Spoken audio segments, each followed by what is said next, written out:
तो कैसे हो मेरे दोस्तों। मैं आशा करता हूँ शानदार तरीके से आप लोग अपनी लाइफ को एंजॉय कर रहे हो, अपनी सेहत, फैमिली और पढ़ाई का ध्यान काफी अच्छे से रख रहे हो। तो no good morning, no good afternoon, no good evening, just Jai Hind. ठीक है, तो जय हिंद बोलिएगा कमेंट बॉक्स में। आज का डिस्कशन स्टार्ट करेंगे शानदार तरीके से। इंडिया के अंदर में इतना बड़ा भंडार मिला है कि चाइना की जो भुएं सुकड़ गई हैं। चाइना दुनिया में सबसे ज्यादा प्रोड्यूसर करने वाला है बेसिकली वेनेडियम का। अभी हमारे देश के अंदर में कहां पर मिला है, तो पूरा आर्टिकल डिस्कस करूंगा बैकग्राउंड इन्फॉर्मेशन के साथ में, तसल्ली के साथ में। क्वेश्चन भी हम लोग डिस्कस करेंगे, पर उससे पहले दुनियादारी में क्या चल रहा है वो हम लोग देख लेते हैं थोड़ा सा, क्योंकि आज की डेट में जो सबसे बड़ा, इसके ऊपर पूरा एक एडिटोरियल डिस्कस करूंगा आप लोगों से।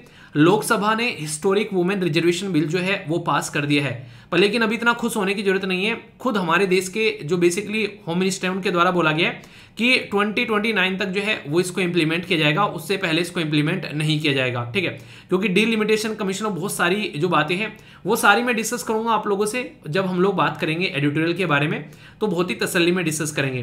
पर उससे पहले कनाडा की जो बदतमीजी का जवाब दे दिया गया है इंडिया के द्वारा। जैसे कनाडा ने, देखो आज की डेट में आप लोगों को पता है हमारे देश से कितने सारे बच्चे जो हैं वो कनाडा में पढ़ने के लिए जाते हैं, और भी बहुत सारी चीजें आप लोगों को देखने को मिलेगी। तो कनाडा की जो बदतमीजी है, उन्होंने एक एडवाइजरी इशू की, वो भी ऐसे ऐसे नाम लेकर कि हम लोग एक्सपेक्ट भी नहीं कर रहे थे। बोला कि इंडिया में मत जाना, खतरा हो सकता है। जम्मू एंड कश्मीर में मत जाना, मणिपुर में मत जाना, आसाम में मत जाना। मतलब एक तरीके से हमारे इंटरनल इशू को इंटरनेशनलाइज करने की कोशिश की गई है, गलत तरीके से अलग अलग एरिया का नाम लेके। तो इंडिया ने भी यहां पर इशू कर दी है ट्रेवल एडवाइजरी फॉर कनाडा। तो यहां पर ये काफी इंपॉर्टेंट हो सकता है। अगर बात करें तो दोनों देश के जो कनेक्शन है आज की डेट में इससे ज्यादा लो पर शायद कभी नहीं होंगे, और फ्यूचर में भी शायद इससे ज्यादा लो पर नहीं जाएंगे जितनी प्रेजेंट टाइम पर कंडीशन देखने को मिल रही है। वो भी एक इंसान, वो जो कनाडा का जो मैं बोलूं तो सरफिरा एक प्राइम मिनिस्टर, जिसको ये समझ में नहीं आ रहा है कि इतने बड़े देश के साथ में वो रिलेशन अपने बर्बाद करने जा रहा है। एक उन दुनिया की ओल्डेस्ट डेमोक्रेसी के साथ में वो अपने रिलेशन बर्बाद करने जा रहा है, इस लेवल पर ये सारे स्टेप उठाकर। तो ये बहुत ही एक चिंताजनक बात है। और यहाँ पर खुद इनकी जो पॉलिटिकल पार्टी है लोकल, या फिर जो अपोजिशन के लीडर हैं, वो कह रहे हैं कि ये सारा पॉलिटिकल गेम है जो खेला जा रहा है, और सबसे बड़ी बात है कि उस इंसान के पास में कोई सबूत भी नहीं है। तो ये हरकतें यहाँ पर देखने को मिल रही है। और अभी यहाँ पर इससे क्या इंपैक्ट पड़ेगा, काफी लार्ज स्केल पर कैनेडियन जो टूरिस्ट हैं यहाँ पर केरला के अंदर में आया करते थे, तो अलग अलग एरिया पर इसका इंपैक्ट पड़ेगा हमारे देश के अंदर भी। और हमारे देश के इतने सारे स्टूडेंट हैं कनाडा के अंदर में जिसकी कुछ हद नहीं है, और बहुत सारे आज की डेट में बेसिकली जाने के लिए सोच भी रहे होंगे। तो बहुत ही एक नेगेटिव इंपैक्ट यहाँ पर पड़ेगा, जो आज की डेट में वहां पर जाकर एक तरीके से अपनी स्टडी को आगे लेकर चलने की कोशिश करें। क्योंकि जब देश के बीच में माहौल एक तरीके से ऐसा रहता है, सोचो कल को यहाँ पर इन्होंने डिप्लोमेट्स जो है उनको निकाला, एम्बेसडर को भी कल को निकाल दिया, तो क्या कंडीशन बनेगी, ये सोचने वाली यहां पर बात होगी। तो जरूरी है कि रिलेशन को रीस्टैब्लिश किया जाए, और सारे देश यही बोल रहे हैं कि इसका सॉल्यूशन निकालने की कोशिश यहां पर की जाए। पर अब तक कोई भी सॉल्यूशन निकलता हुआ यहां पर नजर नहीं आ रहा है, क्योंकि जब तक यहां पर जो ये प्राइम मिनिस्टर है ये बिल्कुल एक अलग ही लेवल पर सोच का हुआ चल रहा है। ठीक है, तो देखते हैं क्या सॉल्यूशन निकलता है। बाकी यहां पर जो इंपॉर्टेंट बात है वुमेन रिजर्वेशन बिल के साथ में, देखो ये आर्टिकल है और यहां पर ये डेटा पॉइंट आप लोगों को देखने को मिलेगा, इसके साथ में एडिटोरियल भी है। ये मैं आप लोगों को बताता हूं जिससे आप लोग कनेक्ट हो पाओ अच्छे से, कि देश के अंदर में अगर बात करेंगे सबसे ज्यादा अगर वुमेन रिप्रेजेंटेशन देखने को मिली है हमारे देश के अंदर में, तो वो प्रेजेंट टाइम की आप लोगों को जो बेसिकली लोकसभा है उसके अंदर में आप लोगों को देखने को मिलेगा लगभग 15% के करीब है। ठीक है, इसी के साथ में अगर राज्य में सबसे ज्यादा अगर देखोगे आप लोग तो 13.5 है यहाँ पर एक स्टेट के अंदर में, जिसका नाम है वेस्ट बंगाल। ठीक है, इसके बाद में फिर आप लोगों को देखने को मिलेगा दूसरे नंबर पर जो है यहाँ पर ये है यूपी। ठीक है, यूपी के दूसरे नंबर पर, यूपी नहीं, एक सेकेंड, हाँ ये यूपी वाला डेटा है। ठीक है, तो कहने का मतलब यहाँ पर ये कि सबसे ज्यादा वेस्ट बंगाल के अंदर में आप लोग याद रखिएगा। बाकी और आप लोगों को यहाँ पर सबसे कम जो है यहाँ पर ये लगभग तेलंगाना के अंदर आप लोगों को देखने को मिलेगा यहाँ पर। ठीक है, अच्छा मिजोरम के अंदर 0 है भाई साहब, ये देखो। तो यहाँ पर रिप्रेजेंटेशन ही नहीं है। और अगर दुनिया की आप लोग देखोगे यहाँ पर, जैसे स्वीडन हो गया, ठीक है, और भी कई सारे देश हो गए, स्वीडन हो गया, नॉर्वे हो गया, चाइना हो गया, ये हो गया। ठीक है, अगर यहाँ पर आप लोग देखोगे तो इनकी प्रेजेंटेशन जो है वो काफी अच्छे लेवल पर आप लोग यहाँ पर नजर आती है। तो इसके चलते हम लोग को अपने देश के अंदर में काम करना है। तो पूरे के पूरे जो पर्टिकुलर जो बिल है उसके ऊपर हम लोग बात करेंगे, और ये 15 साल के लिए है, परमानेंट नहीं है, ये याद रखना। ठीक है, आर्टिकल में डिस्कस करूंगा तो आप लोगों को सारी बातें जो है वो एक एक कर समझ में आएगी, सारी चीजें आप लोग समझ पाओगे। एक बड़ी इंटरेस्टिंग सी न्यूज देखने को मिली, मुझे लगा कि आप लोग के साथ में शेयर की जाए।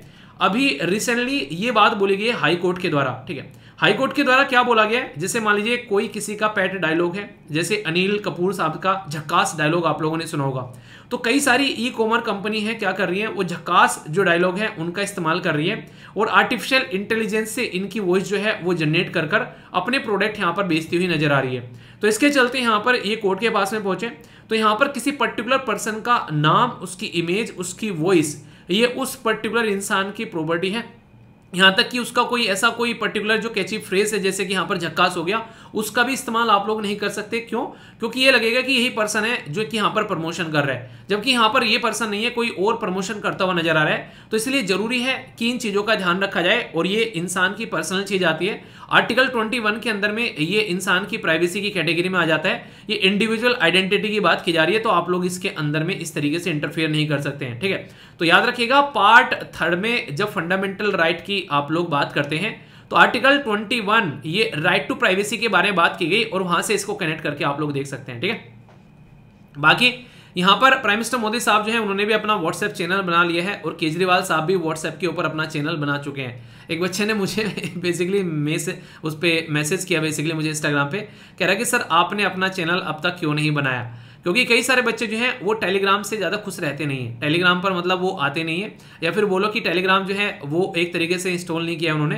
तो कह रहा है कि सर मैं तो व्हाट्सएप पे हमेशा ही रहता हूँ, सर व्हाट्सएप पर आ जाओ। अच्छा, किस किस को लगता है कि व्हाट्सएप पर मुझे अपना चैनल बनाना चाहिए, इससे कनेक्टिविटी अच्छी बढ़ेगी, या फिर आप लोगों को क्या लगता है, बताइए जरा इसके बारे में। ठीक है, कितने ऐसे हैं जो व्हाट्सएप पर हैं टेलीग्राम पर नहीं है, ये बताइएगा, उससे थोड़ा सा अंदाजा लगेगा और चीज़ें आगे बढ़ पाएंगी। ठीक है, बाकी एक छोटी सी न्यूज़, इसके बाद में हम लोग अपने आर्टिकल डिस्कस करेंगे जो कि डिटेल वाले। यूएसए के जो प्रेसिडेंट हैं वो हमारे देश में एज ए चीफ गेस्ट के तौर पर आ सकते हैं, कंसीडर किया जा रहा है इनके द्वारा, जो कि 26 जनवरी गणतंत्र दिवस पर। तो बहुत ही बड़ा ये एक तरीके से आप लोग बोल सकते हैं, ये जैसे एक्सेप्ट किया जाता है तो बहुत ही बड़ा एक इवेंट देखने को मिलेगा हमारे देश के अंदर में, और भी उस टाइम पर जब कनाडा जो आज की डेट में हमारे खिलाफ इन सब देशों को खड़े करने की कोशिश करे, उस टाइम पर ये एक बहुत ही बड़ा पलटवार आप लोग बोल सकते हैं। अभी जो बाइडेन साहब जो है हमारे देश में थे, G20 की मीटिंग के बाद में आप लोगों ने देखा इंडिया और यूएसए के बायलैटरल रिलेशन के बारे में मैंने आप लोगों से आर्टिकल भी डिस्कस किया था, तो इसी के चलते ये चीजें आप लोगों को देखने को मिल रही हैं। ठीक है, तो यहाँ पर यूएसए के अंदर भी 2024 में इलेक्शन है। 2+2 डायलॉग के बारे में बात करें तो इंडिया और यूएसए के रिलेशन आप लोगों को देखने को मिलेंगे काफी अच्छे लेवल पर यहाँ पर आज के डेट में नजर आते हैं, स्ट्रेटेजिक लेवल पर भी काफी अच्छे लेवल पर है। और अभी रिसेंटली आप लोगों ने देखा इंडिया और मिडिल ईस्ट जो यहाँ पर बेसिकली कॉरिडोर जो आप लोगों को देखने को मिला, उसमें अच्छी कनेक्टिविटी बनाने की बात की गई। हालांकि इस कॉरिडोर को लेकर इजिप्ट जो है वो गुस्से में आ गया था इजिप्ट कह रहा है कि मुझे कंसीडर क्यों नहीं किया, क्योंकि यहां से निकलकर जब ये कॉरिडोर जा रहा था, सॉरी इजिप्ट नहीं, तुर्की की बात की जा रही थी। ठीक है, इजिप्ट इसलिए था थोड़ा सा, इजिप्ट इसलिए भी गुस्से में था अगर बात करें इजिप्ट की, क्योंकि कहीं ना कहीं जो सुएज कैनाल है उसको बाईपास करने की कोशिश की जा रही है। इस पर्टिकुलर कॉरिडोर का अगर इस्तेमाल कर कर यहाँ पर आगे बढ़ा जाएगा, और ये बेसिकली तुर्की ये बोला था कि भाई साहब मैं क्यों यहाँ पर मेरा क्यों कनेक्टिविटी नहीं देखने को मिल रही है, मैं कोई अलग ही कॉरिडोर लेकर आऊंगा। तो बहुत सारी बातें ऐसी देख रहे हैं, तो देखते हैं कौन कौन क्या कर पाते हैं। ठीक है, तो आगे बढ़ेंगे काफी डिटेल में कई सारे और आर्टिकल डिस्कस करते हुए, पर उससे पहले एक इंपॉर्टेंट कोटेशन। एक बच्चा कह रहा है कि सर मोटिवेशन मत छोड़ा करो, डेली जो है डीमोटिवेट हो जाते हैं। तो कल का दिन कैसा रहा और आज के दिन को कैसे यूटिलाइज करने वाले हो ये जरूर बताना, और हमेशा याद रखना आप लोगों का वक्त जो है वो आप ही सुधार सकते हैं, कोई और नहीं सुधारेगा। जिस इंसान को आलस आ रहा है ना अपने काम करने में, उसका इंटरेस्ट नहीं आ रहा है अपने काम करने में, तो सोचो वो इंसान जो है वो समाज के लिए, सोसाइटी के लिए क्या ही करेगा। अगर अपने खुद के काम करने में इंटरेस्ट नहीं है तो दूसरों का तो क्या काम करेगा। क्योंकि जब आप लोग एक IAS की पोस्ट पर जाकर बैठते हो तो आप लोग हमेशा दूसरों के लिए काम करते हो, समाज के लिए, सोसाइटी के लिए काम करते हो। तो इंसान अपने लिए नहीं कर पा रहा है, दूसरों के लिए क्या खाक करेगा वो इंसान। तो आप लोगों के अंदर में वो जज्बा होना चाहिए कि समाज के लिए कुछ कर गुजरने का जज्बा आप लोगों के अंदर होना चाहिए। आप लोग क्या लगता है जब सुबह बेसिकली ये सारी चीजें करनी होती है, न्यूज़पेपर बनाना होता है, क्या मेरा सोने का मन नहीं करता है? मुझे नहीं लगता है कि यार सुबह यार क्या करूँ, थोड़ा चद्दर तान और सो जाओ मजे में, क्या करोगे उठ के सबका मन करता है यार। पर लेकिन ये सारी चीजें ऐसी हैं, देखो आप लोगों को स्टार्टिंग में ये बोरिंग लगेगी, हाँ थोड़ा सा बोरिंग है, मानता हूं मैं ये सारी चीजें बोरिंग है। ठीक है, आप लोगों ने सुना होगा विराट कोहली साहब को भी बोलते हुए कि हाँ एक्सरसाइज करना बोरिंग है, पर लेकिन करनी है यार। ठीक है, तो ये चीजें आप लोगों को एक बोरिंग है, ये सबको लगता है, सबका सोने का मन करता है ये, पर लेकिन कुछ चीजें ऐसी हैं कि यार करनी है तो करनी है, ठीक है, वो वाली आप लोगों को रखना है। पढ़ाई करनी है तो करनी है, बोरिंग है जो भी है, पर सिलेक्शन लेना है तो उसके बिना काम नहीं चलेगा। एक जॉब आ गई तो पूरा परिवार संभल जाएगा, तो ये आप लोग ध्यान रखना। तो वक्त से लड़कर जो नसीब बदल दे इंसान, वही जो तकदीर बदल दे। मतलब ये बोला जाता है कि जो पैदा आप लोग अगर गरीब हुए हो और गरीब ही आप लोग एक तरीके से मर गए हो, तो ये वाली चीज जो है वो खतरनाक है, ये वाली खतरनाक नहीं है, क्योंकि आप लोगों के हाथ में थी नहीं। पर लेकिन अगर आप लोगों ने पूरी जिंदगी में कुछ किए नहीं और उसी हालत में जाकर यहां से निकल गए, तो उससे घटिया और जिंदगी क्या जी होगी उस इंसान ने। तो हिम्मत करो यार, अपनी जिंदगी संवारने की कोशिश करो और लगे रहो जब तक कि अपने डेस्टिनेशन पर ना पहुंच जाओ। ऐसा नहीं कि आप लोगों को ये बेसिकली गवर्नमेंट एग्जाम कर ही आप लोग अपनी लाइफ को सक्सेस कर सकते हैं। किसी और चीज में इंटरेस्ट आ रहा हो, अगर पढ़ाई में इंटरेस्ट नहीं आ रहा तो छोड़ दो यार, क्यों जबरदस्ती कर रहे हो। वो काम कर लो जिसमें इंटरेस्ट आता है, वहां पर आप लोग अपना करियर बना सकते हो और अपनी लाइफ को, अपनी फैमिली को अच्छे सपोर्ट भी कर सकते हो, तो वहां पर आप लोग जा सकते हो। तो ये आप लोग हमेशा ध्यान रखिए, अपना टैलेंट आप लोग को वेस्ट नहीं करना है, उसके ऊपर फोकस करना है, ठीक है। पर लेकिन रैंडमाइज डिसीजन नहीं लेना है कि पढ़ाई छोड़कर आज ही कुछ स्टार्ट कर देते हैं, वो बिल्कुल घटिया डिसीजन होगा। पहले अपनी पढ़ाई कंटिन्यू रखो, उसके पैरेलल में चीजें करना स्टार्ट कर दो। अगर वो चीजें स्टेब्लिश हो जाती हैं तो अच्छा है, फिर पढ़ाई को अपना शिफ्ट कर लो। तो इस तरीके से आप लोग चीजें लेकर चल सकते हो, ठीक है। और फीडबैक जरूर देना, डिसिप्लिन टेस्ट में बताना कितने नंबर आप लोग के आए हैं। और इसी के साथ में सबसे बड़ी बात यहां पर ये रहती है कि टाइम पर उठकर के आप लोग ये वीडियो देख पा रहे हो, अपना शेड्यूल आप लोग बना पा रहे हो। अगर छोटे छोटे काम ये नहीं करोगे तो बड़े काम नहीं कर पाओगे, क्योंकि एक एक ईंट जोड़ने से ही मकान बनता है यारो। तो अपना मकान बनाना है तो छोटे छोटे काम जरूर करने अच्छे से, ठीक है। हमारे देश के अंदर में अभी रिसेंटली वुमेन रिजर्वेशन बिल, जिसको हिंदी में नारी शक्ति वंदना विधेयक बोलते हैं, ये लोकसभा के द्वारा पास किया गया। तो पूरे देश के अंदर में ये चर्चाएं होने लगी कि क्या ये रियलिटी में ग्राउंड लेवल के ऊपर इम्पैक्ट डालेगा, यानी कि जिस पर्टिकुलर पर्पज के लिए ये बिल लेकर आया जा रहा है, क्या वो पर्टिकुलर पर्पज जो है ये बिल साध पाएगा। इसमें आप लोगों की क्या राय है। अगर मैं आप लोगों को बोलूं कि अपने पर्टिकुलर एरिया में, आप लोग अपने गाँव में या फिर जिस भी एरिया से आप लोग आते हैं, वहां पर आप लोगों ने देखा होगा अगर कोई वुमेन रिप्रेजेंट करती है उस पर्टिकुलर एरिया को, तो वो महिला बस नाम से रिप्रेजेंट करती है। काम करने वाला जो होता है या तो उसका हस्बैंड होता है, या उसका ससुर होता है, या उसका देवर होता है, या फिर घर में जेठ या फिर कोई दूसरा आदमी आप लोगों को देखने को मिलेगा। यानी कि पावर फिर भी मेल कैंडिडेट के हाथ में ही देखने को मिलेगी।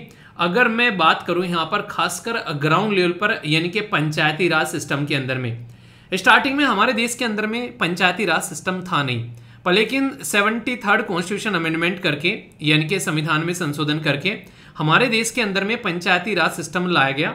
और ये डीपीएसपी का जो बेसिकली आर्टिकल 40 है उससे निकालकर इसको लेकर आया गया कि देश में ग्राउंड लेवल पर हम लोग जो है सही तरीके से गवर्नेंस को इंप्लीमेंट करेंगे। पर लेकिन आगे चलकर लगा कि यार महिलाओं को भी इसमें इंक्लूड कर लेना चाहिए, तो लगा कि हाँ यार करना तो चाहिए। तो फिर 33% रिजर्वेशन की बात यहां पर महिलाओं के लिए की गई। और यकीन नहीं मानेंगे, कई सारे राज्य ऐसे हैं जो कि रियलिटी में इस आंकड़े से भी ऊपर, यानी कि 50% तक रिजर्वेशन महिलाओं को यहां पर दे पा रहे हैं उस पर्टिकुलर एरिया के अंदर में। और कहीं ना कहीं रिप्रेजेंटेशन महिलाओं की देखने को भी मिल रही है, पर लेकिन वो जो रिप्रेजेंटेशन है वो ओनली कागजों में देखने को मिल रही है। वो रिप्रेजेंटेशन ग्राउंड रियलिटी आप लोगों के सामने निकलकर नहीं आ रही है। देखिए, हर सिक्के के दो पहलू होते हैं, तो इस सिक्के के भी आप लोग कई सारे पहलू यहाँ पर देखने को मिलेंगे। तो जो पहलू है उसके बारे में मैं आप लोगों से बात करूंगा और आप लोग खुद बताना कि ये सही है या फिर गलत है, आप लोग इसको कैसे देखते हैं। जैसे आज के डेट में अगर हम लोग बात करें कि पार्लियामेंट के अंदर में जो महिलाएं हैं उनके मुद्दे रखने के लिए महिलाओं को सामने आना चाहिए, ठीक है। अगर इस पैटर्न पर हम लोग चलेंगे तो यहां पर हर एक सेक्शन ये बोलेगा कि हाँ हमारी भी रिप्रेजेंटेशन रखो, हम भी अपना मुद्दा अपना रखेंगे, हमारा मुद्दा कोई और ही नहीं रखेगा। यानी कि ये पर्टिकुलर कॉन्सेप्ट जो है वो समाज को और ज्यादा डिवाइड कर देगा। बल्कि ये होना चाहिए कि जो मेल है वो अच्छा डिसीजन ले पा रहे हैं, जो फीमेल है वो यहाँ पर सप्लीमेंट के तौर पर और उस डिसीजन को इंप्रूव करने का काम करेंगे। यानी कि मिलजुल कर काम किया जाएगा, ना कि ये बोला जाए कि महिलाओं के मुद्दे पर बस महिला ही काम करेगी और पुरुष के मुद्दे पर बस पुरुष काम करेगा।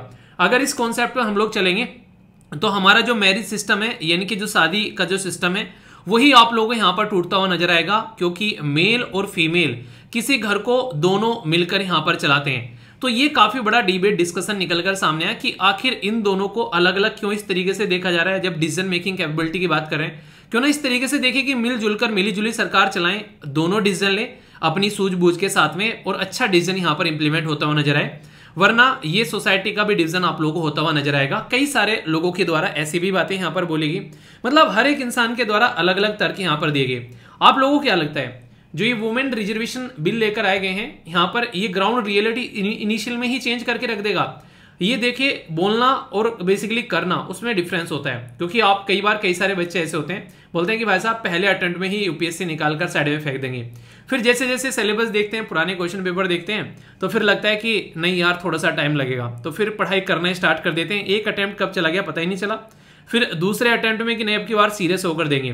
कई सारे तो ऐसे हैं कि जब पेपर देने का टाइम आता है बोलते हैं कि अब की बार देते ही नहीं, अपना अटेम्प्ट जो है वो खराब नहीं करने। मतलब ऐसा है कि अटेम्प्ट जो है वो दहेज में लेकर जाओगे, अटेम्प्ट जो है वो खराब नहीं करना है। कई सारे देखने को मिलेंगे पूरी साल पढ़ रहे हैं, एग्जाम से 2 पहले आकर ढीले पड़ जाते हैं, 2 महीने पहले आकर, तो ऐसी सिचुएशन देखने को मिलती है। तो ये बिल्कुल गलत कंडीशन यहाँ पर निकल कर आती है। तो इसका मतलब सीधा सीधा आप लोगों को यहाँ पर ये देखने को मिलेगा कि जो सीरियस कैंडिडेट हैं वो स्टार्टिंग से एंड तक लगे रहते हैं और उनको पता है कि इतना ही टाइम देना है, इससे फालतू टाइम नहीं देना है। तो ये सिचुएशन आप लोग समझ सकते हैं। तो जब वुमेन रिजर्वेशन बिल के बारे में हम लोग बात कर रहे हैं, इसके बारे में ऐसा नहीं कि आज ही इसको लेकर आ गए, ये लगभग 3 दशक पुराना है, यानी कि 1 डेकेड से भी ज्यादा पुराना हो गया। इवन अंग्रेजों के टाइम पर हमारे देश के अंदर में जो हमारी जो महिला थी उनके द्वारा यहाँ पर अंग्रेजों से भी यहाँ पर रिजर्वेशन मांगा गया था कि हमारी भी रिप्रेजेंटेशन होनी चाहिए। ऐसा नहीं कि आज ही हम लोग इसके बारे में बातें कर रहे हैं। तो यहाँ पर इसको आज की डेट में अगर आप लोग देखोगे, इसको पहले रखा भी जा चुका है राज्यसभा के अंदर में 2010 के टाइम पर, यहाँ पर इसको राज्यसभा में पास भी कराया गया था। तो ये सिचुएशन आप लोग यहाँ पर देख सकते हैं। तो कहने का मतलब है कि आज पहली बार ये चीज आप लोगों को नहीं देखने को मिल रही है, काफी लंबे समय से यहाँ पर ये रिजर्वेशन के बारे में बात की जा रही है। और आप लोगों को याद होगा जब रिजर्वेशन हमारे संविधान में बाकी दूसरी कम्युनिटी के लिए भी दिया गया, उनके लिए 10 साल का बेसिकली ड्यूरेशन रखा गया था कि 10 साल के अंदर में इनकी कंडीशन सुधर जाएगी, फिर रिजर्वेशन हटा देना। ऐसा ही जो ये बिल लेकर आ रहे हैं हमारे देश के अंदर में, इसको बोला गया है कि 128 यानी कि 128वां कॉन्स्टिट्यूशन अमेंडमेंट बिल है, जिसको यहां पर बोला गया है नारी शक्ति वंदना अभियान। तो ये 128वां बिल है। बिल और एक्ट में क्या फर्क होता है? बिल जब इसको प्रस्तुत किया जाता है और एक्ट जो होता है जब ये पास हो जाता है, यानी कि लोकसभा से पास होगा, राज्यसभा से पास होगा, फिर प्रेसिडेंट साहब के इसके ऊपर सिग्नेचर हो जाएंगे, यानी कि थम्स अप मिल जाएगा, इसके बाद में फिर ये आगे बढ़ेगा। तो सबसे मुद्दा बड़ा यहां पर ये कि बोला यह गया है कि 15 साल के लिए इसको इंप्लीमेंट करके देखा जाएगा और फिर देखेंगे कि क्या ये सही डायरेक्शन में चीजें आगे बढ़ रही हैं, और फिर से चेक करेंगे आगे चलकर। तो ऐसा कुछ पैटर्न आप लोगों को यहां पर देखने को मिलेगा, यानी कि टाइम टू टाइम जो है वो चीजें चेंज होती रहेंगी और चीजें जो है वो आगे बढ़ती रहेंगी, और देखेंगे कि क्या सही इसका इंपैक्ट पड़ रहा है। अगर नहीं इंपैक्ट पड़ रहा है ओनली यहां पर 33% से, तो और ज्यादा बढ़ा दो। तो इसके बारे में भी आगे चलकर सोचा जाएगा। तो यानी कि ऐसा नहीं कि अभी आप लोग इसको देखोगे और अभी सारी चीजें जो है वो इंप्लीमेंट हो जाएगी। आज की डेट में हमारे देश के अंदर में पता है कितनी महिला रिप्रेजेंट करती हैं पार्लियामेंट के अंदर में? लगभग ओनली 15% के करीब आप लोग यहाँ पर महिला जो है वो रिप्रेजेंट करती हुई यहाँ पर नजर आएंगी। यानी कि अगर बात करें हमारी लोकसभा के अंदर में 15%, और ये इतना कम नंबर है कि दुनिया में लगभग डबल के करीब आप लोगों को रिप्रेजेंटेशन देखने को मिलती है, पर हमारे देश के अंदर में ओनली 15% है। तो इससे जो है वो आंकड़ा बढ़ेगा, तो एक पॉजिटिव बात आप लोगों को यहाँ पर देखने को मिलेगी। और इसी के साथ में जो इंपॉर्टेंट मुद्दा यहाँ पर आप लोग समझ सकते हैं, अगर आप लोग G20 कंट्री के बारे में आप लोग जाओगे और अपनी पोजीशन को चेक करोगे, यहां पर ये बोला गया कि जो फीमेल का लेबर फोर्स में पार्टिसिपेशन है वो यहां पर लोवेस्ट है हमारे देश के अंदर में 24%। तो इससे आप लोग समझ सकते हैं कि हमारे देश के अंदर में महिलाओं को वो इक्वल ट्रीटमेंट नहीं मिलता है जो नॉर्मली मिलना चाहिए समाज के अंदर में। तो इसकी वजह से कई बार बातें निकल कर आती है कि महिलाओं के नाम पर तो काम किए जाते हैं पर महिलाओं के लिए काम नहीं किए जाते हैं। ये आप लोगों को कंडीशन देखने को मिलेगी। और दुर्भाग्य हमारा ये भी है कि दुनिया में हम लोग सबसे अगर बात करें वो वाली डेमोक्रेसी है जिसने स्टार्टिंग में ही महिलाओं को उनके वोटिंग राइट दे दिए थे जैसे ही हमारा देश आजाद हुआ, पर आज तक भी उनको उनके वो अधिकार नहीं मिले हैं जो पॉलिटिकल रिप्रेजेंटेशन मिलनी चाहिए थी, उसके लिए वो आज तक भी अपनी लड़ाई लड़ रही हैं। तो जब तक हम लोग अपने ग्रोथ और इंस्टीट्यूशन के अंदर में महिलाओं को लेकर नहीं आएंगे तब तक चीजें जो हैं वो आप लोगों को सुधरती हुई नजर नहीं आएगी। इस बिल को काफी ज्यादा सेलिब्रेट किया गया पूरे देश के अंदर में। अभी यहाँ पर मुद्दा आप लोगों को ये देखने को मिलेगा कि हमारे देश के अंदर में कई सारे पंचायती राज सिस्टम ऐसे हैं जो कि यहाँ पर लगभग 50% से भी ज्यादा रिजर्वेशन दे रहे हैं, पर क्या वो रियलिटी में ग्राउंड लेवल पर वो चेंज लेकर आ रहा है जो रियलिटी में चेंज होना चाहिए था, वो आप लोगों को नहीं देखने को मिलेगा। बहुत ही लार्ज स्केल पर यहाँ पर मेल है वो काम करते हुए नजर आते हैं फीमेल की जगह। कई सारे बच्चे बोलेंगे 2024 के इलेक्शन में इसको इंप्लीमेंट कर दिया जाएगा। देखिए 2024 के इलेक्शन में इसको इंप्लीमेंट करना ये बहुत ही मुश्किल है, पॉसिबल नहीं है। रीजन क्या है? पहले तो यहाँ पर डिलिमिटेशन कमीशन ही आप लोगों को देखने को मिलेगा, वो लेकर आया जाएगा। डीलिमिटेशन कमीशन से ये पता चलेगा कि हमारे देश में कहां कहां पर महिलाओं की कितनी संख्या है और किस तरीके से रिप्रेजेंटेशन यहां पर देनी है। डीलिमिटेशन कमीशन होने से पहले हमारे देश की जनगणना अभी बची हुई है, जो कि 2021 में कंप्लीट होनी थी, अभी वो भी कंप्लीट होगी। जब जनगणना कंप्लीट होने के बाद में फिर डीलिमिटेशन कमीशन आएगा और उसके बाद में जाकर आप लोगों को यहाँ पर महिलाओं का रिप्रेजेंटेशन यहाँ पर बेसिकली देखने को मिलेगा। तो इसलिए कई सारे लोग इसको इलेक्शन का जुमला भी बता रहे हैं कि रियलिटी में इंप्लीमेंट तो होना नहीं है, ये एंड मोमेंट पर लेकर इसको लेकर आए जा रहे हैं ताकि बस हाँ इसके नाम पर जो है वो वोट बटोरी जा सके। ये कई सारे आर्टिकल ऐसे भी छपे यहाँ पर, अलग अलग अपोजिशन के लीडर ने यहाँ पर इसको क्रिटिसाइज किया कि अगर ये लाना ही था तो इतने दिनों से यहाँ पर पावर में हो, अब से ये क्यों नहीं लाया गया इतने पहले से यहाँ पर, अब तक तो इसको इंप्लीमेंट करके यहाँ पर सब महिलाओं को उनका जो है बेसिकली अधिकार मिल चुका होता। तो हर सिक्के के पहलू आप लोगों को देखने को मिलेंगे, सब अपनी अपनी राय यहाँ पर रख रहे हैं। तो रियलिटी यहाँ पर अभी ये है कि देखने वाली बात ये होगी कि क्या रियलिटी में जब ये बिल आएगा तो इससे यहाँ पर चीजें जो है वो चेंज हो पाएगी। तो देखो हम लोग एक ऐसे समाज में रहते हैं जिसको आप लोग पैट्रियार्कल सोसाइटी बोलते हो, पुरुष प्रधान देश बोलते हो। पुरुष प्रधान देश में ये चीजें इंप्लीमेंट करना इतना आसान नहीं होगा। सोचो यहाँ पर इतना लंबा लड़ाई लड़नी पड़ गई यहाँ पर इस काम के लिए, वरना आपसे कब तक यहाँ पर ये आना चाहिए था, और अभी भी यहाँ पर इसको आने में बहुत ज्यादा कठिनाई होगी क्योंकि इसको इंप्लीमेंट करने में आप लोगों को कॉन्स्टिट्यूशन अमेंडमेंट यानी कि संविधान में संशोधन करना पड़ेगा। और संविधान में संशोधन के साथ साथ में आप लोग याद रखिएगा, संविधान में संशोधन के साथ साथ में सारे जो राज्य हैं उनको भी यहाँ पर स्पेशल बेसिकली जो राज्य हैं उनको भी यहाँ पर स्पेशल ट्रीटमेंट आप लोगों को देना पड़ेगा। क्यों? क्योंकि 50% यहाँ पर जो राज्य हैं उनको यहाँ पर इसको सपोर्ट करना पड़ेगा। जब तक 50% यहाँ पर सपोर्ट नहीं करते हैं तब तक ये जो पर्टिकुलर अमेंडमेंट जो है वो कंप्लीट नहीं माना जाएगा। क्योंकि यहाँ पर अगर चेंज किया जाएगा तो ऐसा नहीं कि यहाँ पर हमारी पार्लियामेंट के अंदर में बस चेंज होगा, ये स्टेट की असेंबली के अंदर में भी आप लोगों को चेंज होता हुआ नजर आएगा। तो इसके लिए यहाँ पर ये ग्राउंड रियलिटी है कि स्टेट को भी आप लोगों को साथ में लेकर चलना पड़ेगा, वरना ये सारी बातें जो है फिर धरी की धरी आप लोगों को यहाँ पर रहती हुई नजर आएगी। ठीक है, तो इसलिए यहाँ पर इसके ऊपर काम करना जरूरी है। आज की डेट में जैसे मैंने आप लोगों को बताया कि लोकसभा के अंदर में लगभग 82 महिलाएं सांसद हैं। ठीक है, इस बिल के पास होने के बाद में ये 82 जो है इनकी संख्या बढ़कर जो है 181 हो जाएंगी, यानी कि लगभग 181 के करीब आप लोगों को यहाँ पर महिलाएं हमारी सांसद यहाँ पर फिर नजर आने लगेगी। तो इसलिए यहाँ पर ये जरूरी है। राज्यसभा के अंदर में लगभग आप लोगों को 30-31 के करीब कुछ इतना कुछ देखने को मिलेगा। और अगर कोई पूछे हमारे देश के अंदर में सबसे ज्यादा महिला सांसद जो है वो किस राज्य के अंदर में है, तो आप लोग क्वेश्चन का आंसर देना है, देखता हूं कौन सही आंसर देता है। ठीक है, बताइए जरा। सबसे ज्यादा महिला सांसद आप लोगों को देखने को मिलेगी वेस्ट बंगाल के अंदर में। ठीक है, तो ये काफी बड़ी बात है। दूसरे नंबर पर आप लोगों को यहाँ पर उत्तर प्रदेश नजर आएगा। तो ये राज्य के ऊपर भी डिपेंड रहेगा। तो जब यहाँ पर आर्टिकल 368 यानी कि 368 के हिसाब से संविधान के अंदर में संशोधन किया जाएगा तो उस टाइम पर सबसे इंपॉर्टेंट मुद्दा यहाँ पर ये होगा कि वो संशोधन इंप्लीमेंट करने के लिए यहाँ पर बेसिकली स्टेट का भी आप लोगों को साथ चाहिएगा। और राज्यसभा के अंदर में आज की डेट में जो है प्रेजेंट गवर्नमेंट उसकी मेजोरिटी नहीं है, तो अपोजिशन को भी साथ में लेकर आप लोगों को चलना पड़ेगा। हालांकि अपोजिशन ने सबने हरी झंडी दिखा दी इसको कि हाँ हम लोग साथ में, हम लोग कोई अपोज नहीं करेंगे। पर लेकिन देखने वाली बात ये होगी कि क्या रियलिटी में यहाँ पर जिस पर्टिकुलर पर्पज के लिए हम लोग सोच रहे हैं ये बिल आएगा, क्या वो रियलिटी में ग्राउंड लेवल पर वो चेंज कर पाएगा, तो ये देखने वाली बात है। या फिर प्रधानपति यहाँ पर प्रधान पत्नियों की जगह यहाँ पर अपना काम करते हुए नजर आएंगे बिल्कुल उसी पैटर्न में। तो ये काफी बड़ा मुद्दा यहाँ पर आप लोगों को देखने को मिलेगा। चलिए देखते हैं कैसा चेंज निकल कर आएगा। बाकी आप लोग ही क्या रहे हैं और खासकर लड़कियां इस बिल को लेकर कितना खुश हैं तो जरूर बताना, क्योंकि पूरे देश के अंदर में लड़कियों ने काफी सेलिब्रेट किया यहाँ पर इसको। तो होना भी चाहिए यार, 33 मांगा जा रहा है, तो नहीं कि 50% मांग रहे हैं। ठीक है, तो एटलीस्ट 33% तो मिलना चाहिए।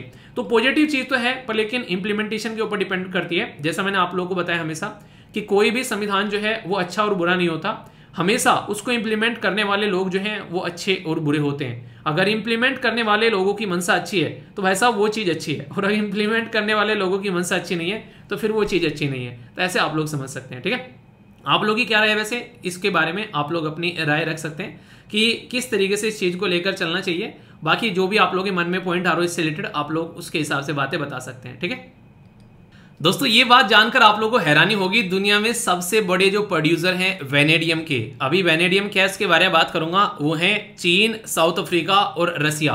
और उसका 50% अकेला जो है वो वेनेडियम का इस्तेमाल करता है चाइना। यानी कि जो आज की डेट में अगर बात करें तो छोटी से छोटी चीज से लेकर बड़ी से बड़े हवाई जहाज तक का, यानी कि आज की डेट में अगर बात करें तो जैसे यहाँ पर आप लोगों को ये ताली यानी कि चाबी देखने को मिल रही है, ये वेनेडियम से बनी है। और यहाँ पर जो हवाई जहाज है उसमें भी आप लोगों को वेनेडियम का इस्तेमाल होता हुआ नजर आएगा।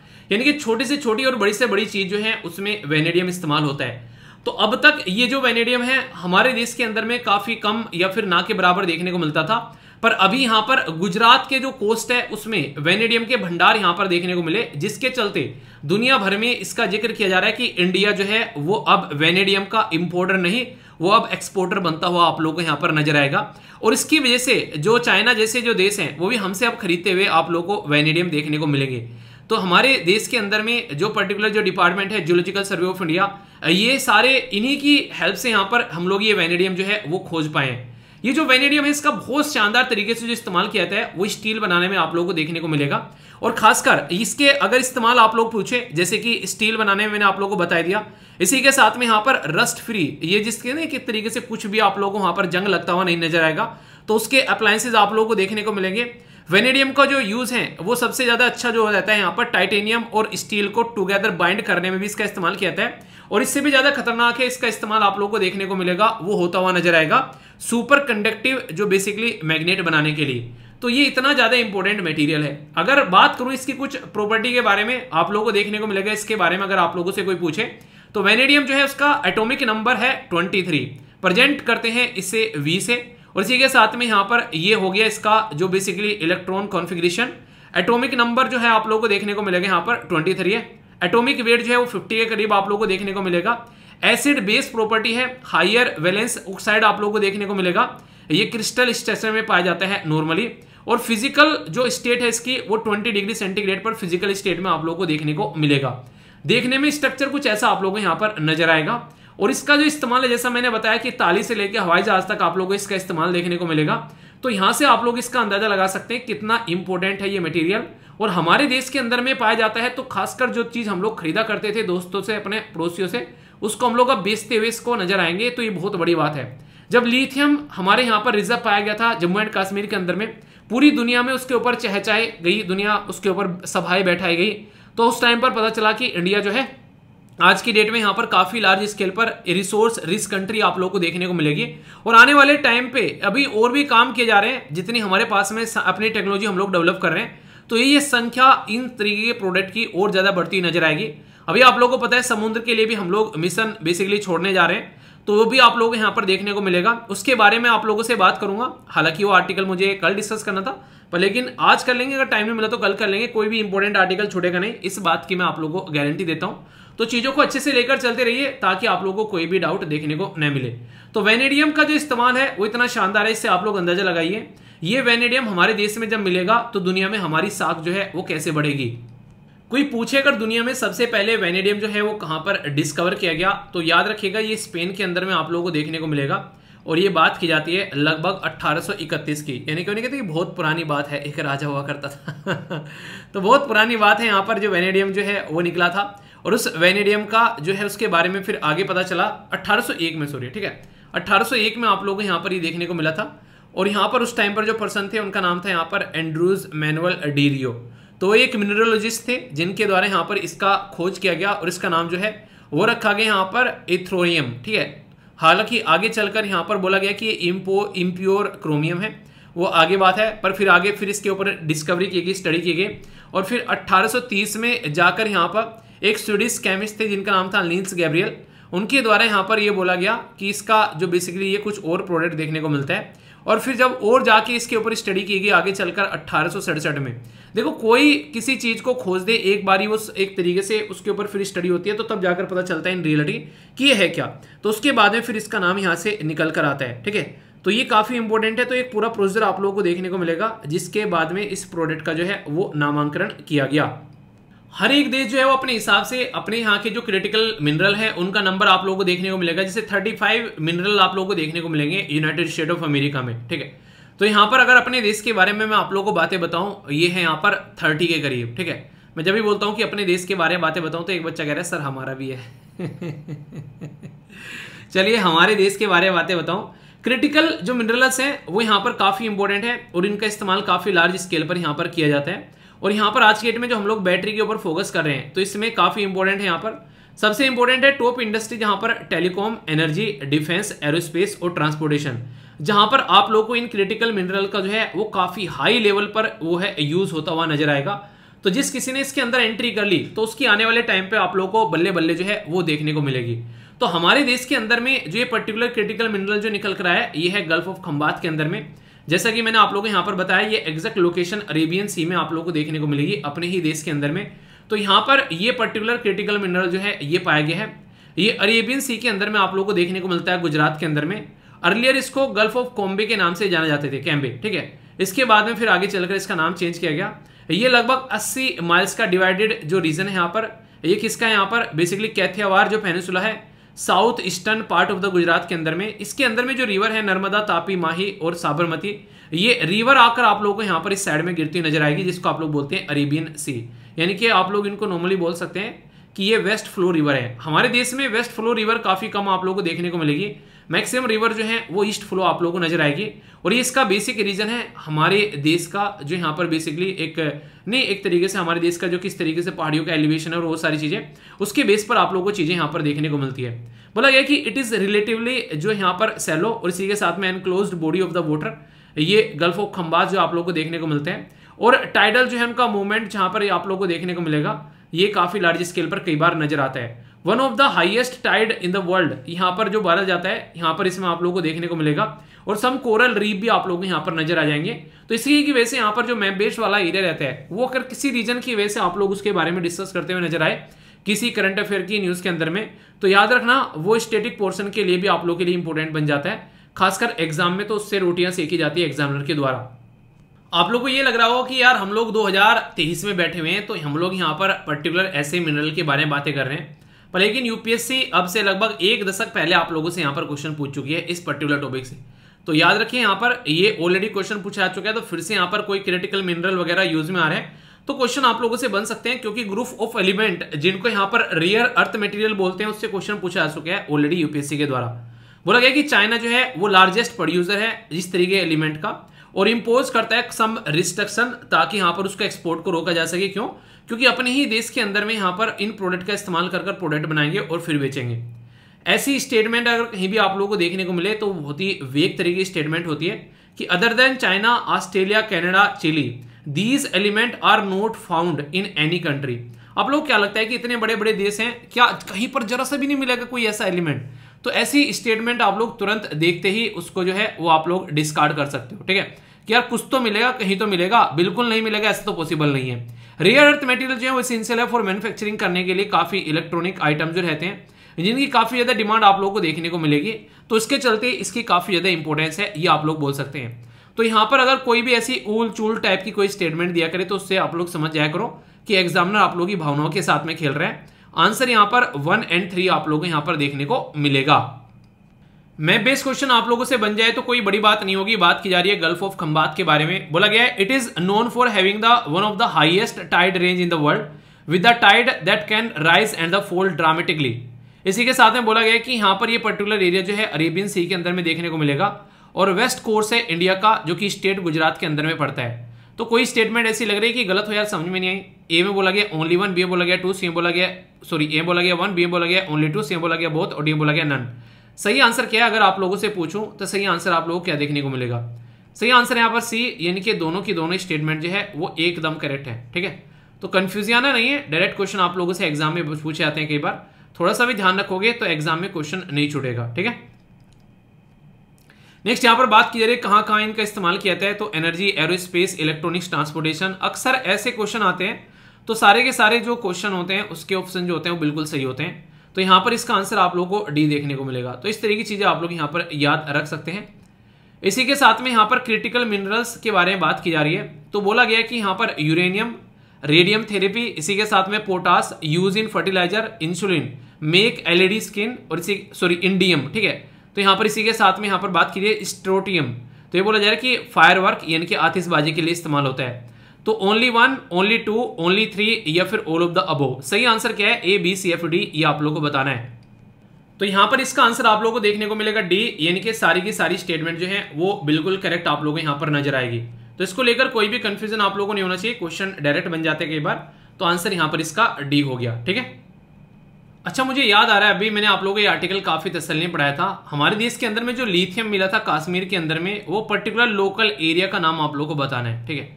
काफी ज्यादा यहाँ पर इसके ऊपर कई सारे आर्टिकल छापे गए थे दुनिया भर के, तो ये आप लोगों को लोकल एरिया का नाम आप लोगों को बताना है, ठीक है। और फीडबैक जरूर दे दिया करो। जैसे भी आप लोगों को वीडियो लगती है लाइक या फिर डिसलाइक कर आप लोग बता सकते हैं, 1 सेकंड लगेगी, ठीक है। इससे पता चलता है कि वीडियो आप लोगों को पसंद आ रही है, या फिर कोई डाउट है तो पूछ लिया करो। दोस्तों कुछ लोगों ने अपनी ज़िंदगी जो है वो इतनी किल्लत में देखी होती है कि उनको कई बार इतनी बुरी कंडीशन हो जाती है कि बेसिक चीज़ें या बेसिक चीज़ों की रिक्वायरमेंट भी पूर्ति उनकी नहीं हो पाती है, और उनके अंदर में टैलेंट आप लोगों को काफ़ी ज़्यादा देखने को मिलता है। ऐसा ही मेरा एक दोस्त था, वो काफ़ी अच्छा क्रिकेट खेला करता था, पर लेकिन वो क्रिकेट खेलने के लिए जो बेसिक चीज़ें की रिक्वायरमेंट रहे, यानी कि एक तरीके से बैट होना चाहिए, अपनी प्रॉपर किट होनी चाहिए, अगर एक प्रोफेशनल एक क्रिकेट खेलना है तो उस बंदे के पास में वो कभी नहीं हुआ, और वो बंदा जो है वो कभी अपना सपना जो है वो पूरा नहीं कर पाया। ऐसे ही दुनिया भर के ऐसे टैलेंट है हमारे अलग अलग एरिया में आप लोगों को देखने को मिलते हैं, तो उनको आगे लाने के लिए कई सारी सपोर्ट स्कीम जो है वो सरकार के द्वारा प्रोवाइड कराई जाती है आज की डेट में। तो श्री अनुराग सिंह ठाकुर जो हैं उनके द्वारा जो प्लेयर्स हैं, Pandit Deendayal Upadhyay national welfare fund for the sports, इसके तहत यहाँ पर उनको सपोर्ट प्रोवाइड कराया गया, और प्राइम मिनिस्टर मोदी साहब के द्वारा प्रोवाइड कराया गया यहाँ पर एवरी पॉसिबल सपोर्ट, ताकि जो एथलेटिक्स हैं, यानी कि जो हमारे देश के जो खिलाड़ी हैं उनको यहाँ पर एक सही डायरेक्शन दी जा सके। इसके चलते यहाँ पर ये पर्टिकुलर इनिशिएटिव या फिर बोल सकते हो ये पर्टिकुलर स्कीम जो है वो न्यूज़ में है। Union minister for youth affair और द स्पोर्ट जो है रिसेंटली उनके द्वारा यहाँ पर ये स्कीम जो है वो न्यूज़ में है, क्योंकि उन्होंने उनको सपोर्ट प्रोवाइड कराने की बात की। अगर बात की जाए किसी भी ऐसी स्कीम के बारे में तो सबसे इंपॉर्टेंट बात आप लोग याद रखिएगा कि ये जो प्रोवाइड कराया गया सिस्टम वो एक अलग चीज है, पर लेकिन बेसिक क्या है, Pandit Deendayal Upadhyay national welfare fund for sport person, ये है बेसिक चीज। ये ऐसा नहीं कि आज की ही स्कीम है, बाबा आदम के जमाने की स्कीम है, 1982 में प्रोवाइड कराई जा रही थी कि कैसे जो हमारे स्पोर्ट पर्सन है उनको आप लोग एक सपोर्ट प्रोवाइड करा सकते हैं, ताकि वो अपनी ज़िंदगी जो है वो ठीक ठाक अपनी ज़िंदगी जी सकें और अच्छे से अपने गेम पर फोकस कर सकें। जो स्कीम है ये यहाँ पर आज की डेट में अगर बात करें, ये रिवाइज की गई 2016 में, ताकि उनको यहाँ पर एक तरीके से जो सपोर्ट प्रोवाइड कराई जाती है वो थोड़ी सी अच्छे लेवल पर देखने को मिले, ताकि अच्छे से यहाँ पर वो काम कर सके, अपने बेसिकली गेम पर फोकस कर सके। प्रमोट करती है वेलफेयर जो स्पोर्ट्स पर्सन है, ताकि एक तरीके से सही डायरेक्शन में वो आगे बढ़ सके, और इसी के साथ में यहाँ पर ये इंडिविजुअल भी और कलेक्टिवली भी आप लोगों को देखने को मिलेगा एडमिनिस्टर की जाती है ये जो स्कीम है। बेनिफिट क्या है, आखिर क्यों ऐसी स्कीम है यहाँ पर, तो स्पोर्ट पर्सन को यहाँ पर ये सपोर्ट प्रोवाइड कराती है, आप लोग यहाँ पर भी देख सकते हैं। असिस्टेंट, अगर कोई इंजरी हो जाती है तो उसके लिए असिस्टेंट फॉर द, यहाँ पर अगर कोई किसी तरीके से यहाँ पर एक तरीके से ना, देखो ऐसा नहीं है कि अगर आप लोग जो काम कर रहे हो उसी तरीके से आप लोग ये सारी चीज़ें होती हुई नजर आएंगी।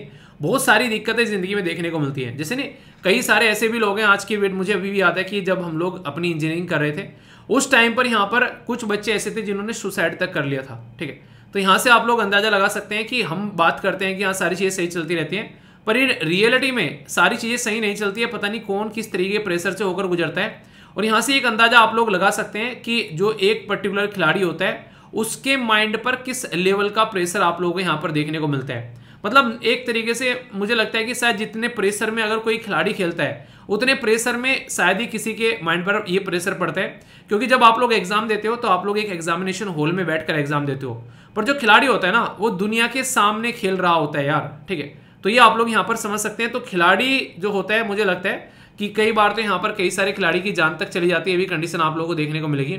मेडिकल ट्रीटमेंट की बात की जाती है, और इसी के साथ में कोच और सपोर्ट पर्सनल जो एम्पायर, ये सारी चीज़ें ये भी आप लोगों को देखने को मिलेगा। तो यानी कि अच्छे लेवल पर सपोर्ट प्रोवाइड कराने की कोशिश की जाती है, पर लेकिन हर एक चीज़ के लिए कुछ ना कुछ यहाँ पर आप लोगों को देखने को मिलेगा कि एलिजिबिलिटी क्राइटेरिया है कि अगर आप लोग ये चीज़ें करोगे तो ही आप लोग ये चीज़ें कर पाओगे, ऐसा होता है ना, ठीक है। मॉर्निंग में अगर टाइम पर उठोगे तो ही अपनी जिंदगी को सही डायरेक्शन दे पाओगे। तो इसके अंदर में आप बात की जा रही है कि जो एप्लीकेंट होना चाहिए वो सर्विंग या फिर रिटायर्ड स्पोर्ट्स पर्सन, इंक्लूडिंग जो स्पोर्ट्स पर्सन, डॉक्टर, स्पोर्ट्स साइकेट्रिस्टिक, उनको भी यहाँ पर इसके अंदर में इंक्लूड किया गया है। इसी के साथ में must have represented India in national और इंटरनेशनल जो भी यहाँ पर कॉम्पिटिशन होते हैं। एनुअल इनकम जो होनी चाहिए यहाँ पर वो लेस देन 4 होनी चाहिए, 4 लाख पर एनम। तो ये बोला गया तभी आप लोग यहाँ पर इसके अंदर में आ सकते हैं, यानी कि ये ऐसी सिस्टम है, एक वेलफेयर फंड है, जैसे कि पेंशन नहीं होती है आप लोग, जैसे मिलिट्री में, आर्मी में जो लोग होते हैं उनकी पेंशन होती है, तो एक तरीके का आप लोग इसके लिए पेंशन फंड आप लोग यहाँ पर बोल सकते हो, ठीक है। ये जो एप्लीकेंट है वो must qualify as one of the following, जैसे कि यहाँ पर इंजरीज के बारे में बात की जा रही है during the period of training, ठीक है, डिसेबल हो जाए किसी और रीजन की वजह से, ठीक है। इसी के साथ में यहाँ पर और भी कई कंडीशन आप लोगों को देखने को मिलेगी, जैसे कि देखो एक कोई ऐसा नहीं कि किसी पर्टिकुलर एक क्राइटेरिया के बारे में यहाँ पर बात की जा रही है, ठीक है। तो कई सारी और भी कंडीशन आप लोगों को देखने को मिलती है। निर्धन की जो स्थिति रहती है, पैसा नहीं है, ठीक है, जीवन यापन करने की कोई स्थिति ऐसी बन गई है बाद में, तो उसको भी यहाँ पर सपोर्ट प्रोवाइड कराया जाएगा। पर देश के लिए नेशनल मेडल जीता है तो उसको भी सपोर्ट प्रोवाइड कराने की बात की जा रही है, ठीक है। या फिर यहाँ पर जो एक तरीके से नहीं, जो उसके ऊपर जो खिलाड़ी है उसके ऊपर कोई डिपेंडेंट थे, ठीक है, तो उनको भी सपोर्ट प्रोवाइड कराया जाती है कि खिलाड़ी जो है उसकी डेथ हो गई है और यहाँ पर उसके ऊपर डिपेंडेंट थे। तो ये एक तरीका स्कीम आप लोग यहाँ पर बोल सकते हो जिसके तहत सबको सपोर्ट प्रोवाइड कराने की बात की जा रही है। तो ये आप लोग यहाँ पर बोल सकते हो, ठीक है। इसी के साथ में यहाँ पर आप लोग को देखने को मिलेगा, ये काफी इंपॉर्टेंट है, ये बात की जा रही है किसके बारे में, कि मेरिटोरियस स्पोर्ट पर्सन पेंशन के बारे में, यानी कि ऐसा स्पोर्ट पर्सन जिसने शानदार अपनी परफॉर्मेंस दी हो, उसके लिए यहाँ पर आप लोग को देखने को मिलेगा कंट्री के अंदर में एक्सेलेंस उसने अपने गेम में अचीव किया हो, तो यहाँ पर उसको फाइनेंशियल सिक्योरिटी प्रोवाइड कराने की कोशिश की जाती है, ठीक है। मंथली इनकम भी देने की बात की जाती है जिसने गोल्ड, सिल्वर या फिर ब्रॉन्ज मेडल जीते हो इंटरनेशनल इवेंट के अंदर में, जैसे यहाँ पर ये सारे इवेंट यहाँ पर दे रखे हैं, तो एक मंथली सपोर्ट भी प्रोवाइड कराने की कोशिश की जाती है। Olympic game, world cup in the Olympic, इसी के साथ में यहाँ पर Asian game championship, Asian game, Commonwealth या फिर पैरा ओलंपिक गेम, तो कई सारी ऐसी स्कीम है ताकि सही तरीके से जिंदगी जी सके, क्योंकि कई सारे अप्स एंड डाउन्स आते हैं। ऐसे भी खिलाड़ी हैं जो कि कई बार बहुत ही बुरी कंडीशन में पाए गए हैं, पहले तो स्टार्टिंग में मेडल जीते हैं पर फिर उनकी हालत इतनी खस्ता हो गई है कि जिन्होंने देश के लिए इतनी मेहनत करी, आज की डेट में देश के अंदर में वो इतने गंदे काम करते हुए नजर आते हैं कई बार कि मतलब एक तरीके ना ऐसी भी देखने को मिले कई तरीके, तो एक तरीके से मतलब कि क्या ही बताएं, बस मैंने कोई कुली का काम कर रहा है, कुछ इस तरीके भी कई सारी वीडियो जो है वायरल हुई, किसी के घर में काम कर रही है, कई सारी ऐसी। नॉर्थ ईस्ट में भी शायद एक कोई प्लेयर थी जिसके बारे में बातें की गई थी, घर में खाने के लिए रोटी तक नहीं बची हुई है, तो ये कंडीशन आप लोग देख सकते हैं। तो जरूरी है उनके लिए सपोर्ट प्रोवाइड कराना, क्योंकि उन्होंने देश के लिए बहुत ही हिम्मत से अपना जो मेहनत से अपना जो है वो मेडल जीता था। तो क्वेश्चन है आप लोगों के सामने, अगर यहाँ पर बात की जाए, काफी इंपॉर्टेंट है, यहाँ पर बात की जा रही है Pandit Deendayal Upadhyay national welfare fund, इसके बारे में कौन सी स्टेटमेंट करेक्ट है बताना है। ये सेटअप किया गया था मार्च 1982 में, ठीक है। असिस्टेंट प्रोवाइड कराता है आउटस्टैंडिंग स्पोर्ट पर्सन। इसी के साथ में यहाँ पर ये जो स्कीम है ये रिवाइज की गई 2016 के अंदर में, ठीक है, मई के अंदर में, और स्कीम जो है वो एडमिनिस्टर की जाती है बेसिकली ये किसके द्वारा, ये एक्टिव स्पोर्ट पर्सन जो इंडिविजुअल या फिर कलेक्टिवली, ये यहाँ पर बोला गया है। तो कौन सी स्टेटमेंट करेक्ट है, तो ये सारी की सारी आप लोगों को बताई, तो सारी की सारी स्टेटमेंट जो है ये आप लोगों को करेक्ट नजर आएगी। टोटल मैं आप लोगों को बार बार बोलता हूं, जितने भी क्वेश्चन आप लोगों से डिस्कस करता हूं उन क्वेश्चन को लिख लिया करो एक एक कर, और ये देखा करो कि टोटल कितने क्वेश्चन के आंसर जो हैं वो आप लोगों ने सही दिए हैं, तो इससे आप लोगों के अंदर कॉन्फिडेंस आएगा कि सुनने के बाद में यार आंसर दी है। तो ये बहुत ही बेसिक सी चीज है, अगर साथ साथ जो है एक तरीके से आप लोग एक नहीं प्रैक्टिस भी करते चलोगे टॉपिक के बारे में, तो टॉपिक आप लोगों का कंठस्थ हो जाता है और लंबे समय तक आप लोग फिर उसको भूलते नहीं हो, ठीक है। तो कैसा लगा ये टॉपिक जरूर बताना, और देश के खिलाड़ियों के लिए इतना तैयार करना बनता भी है, ठीक है। तो सैल्यूट है उन प्लेयर्स को जिन्होंने देश के लिए मेडल जीता है। दोस्तों अक्सर आप लोगों ने सुना होगा कि पढ़ोगे लिखोगे बनोगे नवाब, खेलोगे कूदोगे बनोगे खराब, पर लेकिन पढ़ाई में भी ये बोलते हैं कि ज्यादा पढ़ा लिखा भी अच्छा नहीं रहता है, ठीक है, बस इतना पढ़ लो कि जॉब मिल जाए। तो हमारे देश के अंदर में आप लोगों को देखने को मिलेगा जो हायर एजुकेशन है उसमें काफी कम लोग जो हैं वो एडमिशन लेते हैं, पर लेकिन यहाँ पर इस चीज़ को सपोर्ट करने के लिए, इस चीज़ को अप्रिशिएट करने के लिए अलग अलग कम्युनिटी में सरकार के द्वारा यहाँ पर कई सारी स्कीम चलाई गई है। एक ऐसी ही स्कीम 2014 में चलाई गई थी और उसका एनालिसिस किया गया अभी आकर कि ये स्कीम जो है वो कैसे आगे बढ़ी। इस स्कीम का नाम जो है वो रखा गया था श्रेयस। तो सबसे पहले तो ये जो स्कीम है ये आप लोग याद रखिए 2014 में लॉन्च की गई थी, और फिलहाल के टाइम पर इसका बेसिक पर्पज ये था कि हायर एजुकेशन कैसे प्रोवाइड करानी है स्टूडेंट्स को, खासकर एससी और ओबीसी के जो बच्चे हैं उनको, इसके लिए स्कीम लॉन्च की गई और इसका नाम रखा गया था scheme for higher education youth in apprentice and skill.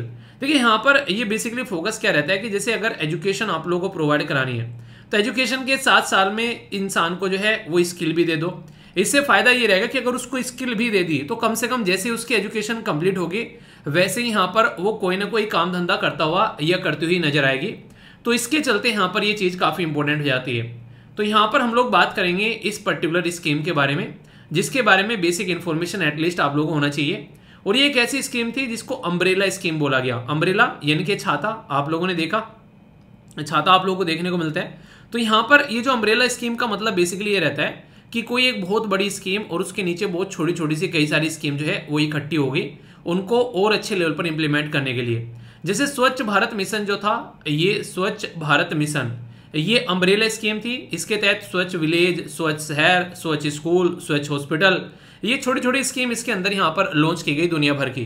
तो ये आप लोग यहाँ पर समझ सकते हैं। ये जो स्कीम थी जिसके बारे में मैंने आप लोगों से बात की, इसको अम्ब्रेला स्कीम बोलने के और भी रीजन है, जैसे कि ये इसके अंदर में आप लोगों को टोटल मिलाकर अगर आप लोग यहाँ पर ध्यान दे पा रहे हैं तो यहाँ पर आप लोग को 4 सेंट्रल सब सेक्टर स्कीम आप लोगों को इसके अंदर में नजर आएंगी। मतलब यहाँ पर अगर आप लोग ध्यान से देखेंगे तो इसके अंदर में टॉप क्लास जो एजुकेशन है बेसिकली किसके लिए, शेड्यूल कास्ट के लिए, free coaching scheme for schedule caste के लिए एंड ओबीसी के लिए, national overseas scheme for schedule caste के लिए और national fellowship for schedule caste के लिए। यानी कि कहने का मतलब यहाँ पर ये इसका बेसिक पर्पज ये है कि शेड्यूल कास्ट की जो कम्युनिटी के जो बच्चे हैं वो अक्सर हायर एजुकेशन में एडमिशन नहीं लेते थे, तो इस स्कीम को लेकर आया गया ताकि उनकी हायर एजुकेशन में जो है एडमिशन को सपोर्ट किया जा सके। और 2014-15 से लेके 2022-23 तक टोटल मिलाकर इसके अंदर में लगभग 1500 क्या लगभग 1600 एक तरीके से करोड़ रुपए जो हैं वो खर्च किए गए, ठीक है। और इसके चलते यहाँ पर ये 21,326 बेनिफिशरी जो है वो उनको फायदा देखने को मिला। आप लोग ये देखो कि अगर ये डायलॉग आप लोगों ने सुना होगा स्वामी विवेकानंद जी का कि मेरे जैसे मुझे 100 लोग दे दो तो मैं देश को डेवलप देश बना दूंगा। यानी कि अगर यहाँ पर कर्मठ लोग एक तरीके से साथ में इकट्ठे हो जाएं तो काफी बड़ा ग्राउंड लेवल पर आप लोगों को चेंज देखने को मिलेगा। तो ये स्कीम जो रहती है उसमें रहता है कि अगर परिवार से एक बंदा निकल गया, गांव से एक बंदा निकल गया तो कितना ह्यूज इंपैक्ट वो ग्राउंड लेवल पर डाल सकता है, ये बेसिकली आप लोगों को देखने को मिलता है। तो उसी के चलते यहाँ पर ये स्कीम निकल कर आती है। इसके ऑब्जेक्टिव्स क्या थे, आखिर इस स्कीम को क्यों लेकर आया गया, अगर ध्यान से आप लोग समझोगे तो यहाँ पर सबसे पहले तो ये था कि एम्प्लॉयबिलिटी स्किल, यानी कि स्टूडेंट्स को यहाँ पर ये बेसिकली कैसे जॉब देनी है उसके लिए फोकस किया जाएगा, उसकी हायर एजुकेशन के साथ साथ में, यानी कि लर्निंग के साथ साथ में अर्निंग, या फिर बात कर सकते हो अर्निंग वाइल लर्निंग। तो यहाँ पर इस कॉन्सेप्ट के ऊपर इस स्कीम को इंप्लीमेंट किया गया, क्योंकि अगर आप लोग आज की डेट में देखोगे किसी भी फॉरेन यूनिवर्सिटी में आप लोग पढ़ने के लिए जाओगे तो सबसे बड़ा मुद्दा यहाँ पर ये होता है कि उनको लर्निंग के साथ में अर्निंग भी यहाँ पर करनी पड़ती है। यहाँ पर तो मैं बता रहा हूँ कि यहाँ पर तो बेसिकली कराने की कोशिश की गई है, पर फॉरेन में अगर आप लोग जाओगे वहां पर फीस इतनी हाई होती है कि आप लोग कोई ना कोई यहाँ पर काम करना ही करना होता है ताकि आप लोग अपनी वो फीस जो है वो कंप्लीट कर सको। नॉर्मली ऐसी चक्कर देखने को मिलता है। कई सारे लोग देखें कि यहाँ पर इस तरीके से जैसे पढ़ने जाते हैं फॉरेन में, तो यहाँ पर मैक्सिमम आप लोग को पार्ट टाइम जॉब करते हुए वो आप लोग को दिखाई देंगे।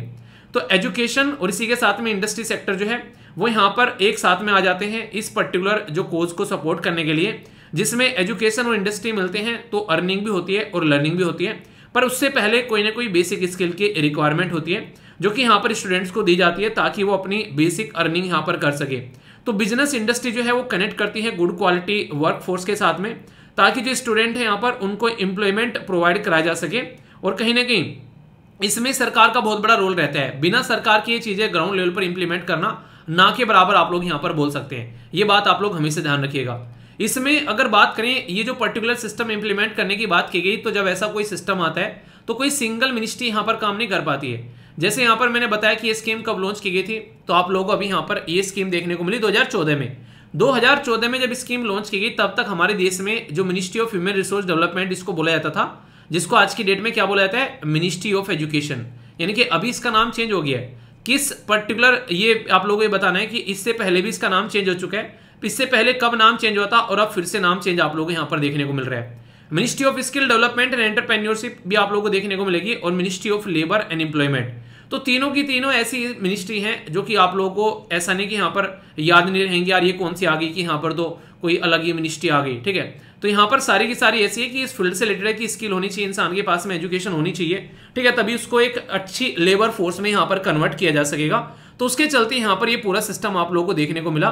तो तीनों मिनिस्ट्री के बारे में अगर कल को कोई आप लोगों से क्वेश्चन पूछ ले तो इसके तहत आप लोगों को यहाँ पर कंफ्यूजन आना नहीं है, ठीक है। तो बहुत ही बेसिक से कॉन्सेप्ट है ये सारे। जैसा मैंने आप लोगों से बात की थी, कई सारी स्कीम आप लोगों को यहाँ पर देखने को मिलेगी। ऐसी एक free coaching scheme for the schedule caste and the schedule tribe. Free coaching देखिए, या तो इंसान के पास में अफोर्डेबल एजुकेशन मिल जाए ताकि वो कुछ फीस का पेमेंट कर कर अपनी एजुकेशन को सपोर्ट कर सके, या फिर यहाँ पर उसको फ्री कोचिंग मिल जाए। तो यहाँ पर ये इसमें गवर्नमेंट का बड़ा ही एक तरीके से रोल रहता है, क्योंकि गवर्नमेंट फ्री एजुकेशन क्यों प्रोवाइड करा पाती है। जैसे आप लोगों को पता है आर्टिकल 21A के तहत में हमारे देश के अंदर में 6 से लेकर 14 साल के बच्चे को आखिर सरकार फ्री एजुकेशन किस बेस पर दे पाती है, क्योंकि आज की डेट में जो सरकार है वो दुनिया भर का टैक्स जो है वो हमसे वसूल करती है। इवन जैसे मैंने आप लोगों को बताया, आप लोग ये वीडियो देख रहे हैं तो आप लोगों ने इंटरनेट रिचार्ज कराया है और उस इंटरनेट पर भी आप लोगों ने जो पेमेंट किया है उसके ऊपर भी आप लोगों ने टैक्स दिया है। तो सरकार के पास में जो पैसा जाता है वो टैक्स से जाता है, जिसके बेसिस पर वो एक अच्छा सिस्टम डेवलप कर पाती है बिना पैसे के पॉसिबल नहीं होगा सरकार के भी कि हाँ वो इस तरीके की क्वालिटी चीजें प्रोवाइड करा सके। तो free coaching scheme for schedule caste और ओबीसी के लिए यहाँ पर प्रोवाइड कराएगी, ताकि जो डिसएडवांटेज सेक्शन है यानी कि जिसके पास में रिसोर्सेज नहीं है, आरक्षण मूवी देखी ना आप लोगों ने, तो वो खंडा आप लोगों को यहाँ पर देखने को मिलेगा। तो जो कॉम्पिटेटिव या फिर यहाँ पर एंट्रेंस एग्जाम है उनको यहाँ पर आप लोगों को सपोर्ट देखने को मिलेगी।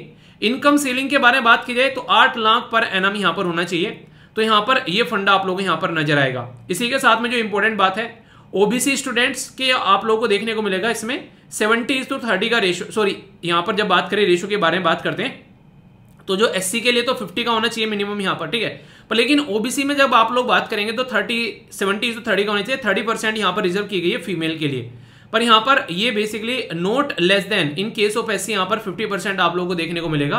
तो ये फंडा आप लोग समझ सकते हैं कि ऐसा सेक्शन जिनकी अर्निंग जो है वो 8 लाख से कम हो, तो उनको एक सपोर्ट प्रोवाइड कराने की कोशिश की गई सरकार के द्वारा, ताकि उनके बच्चे जो हैं वो अच्छी जगह जाकर यहाँ पर बेसिकली आज की डेट में अपनी जिंदगी को संवार सकें। ये तो हो गया, पहले में तो यहाँ पर सपोर्ट प्रोवाइड कराया, दूसरे में फ्री कोचिंग प्रोवाइड कराई, तीसरे में यहाँ पर नेशनल ओवरसीज ये स्कीम आप लोगों को देखने को मिलेगी।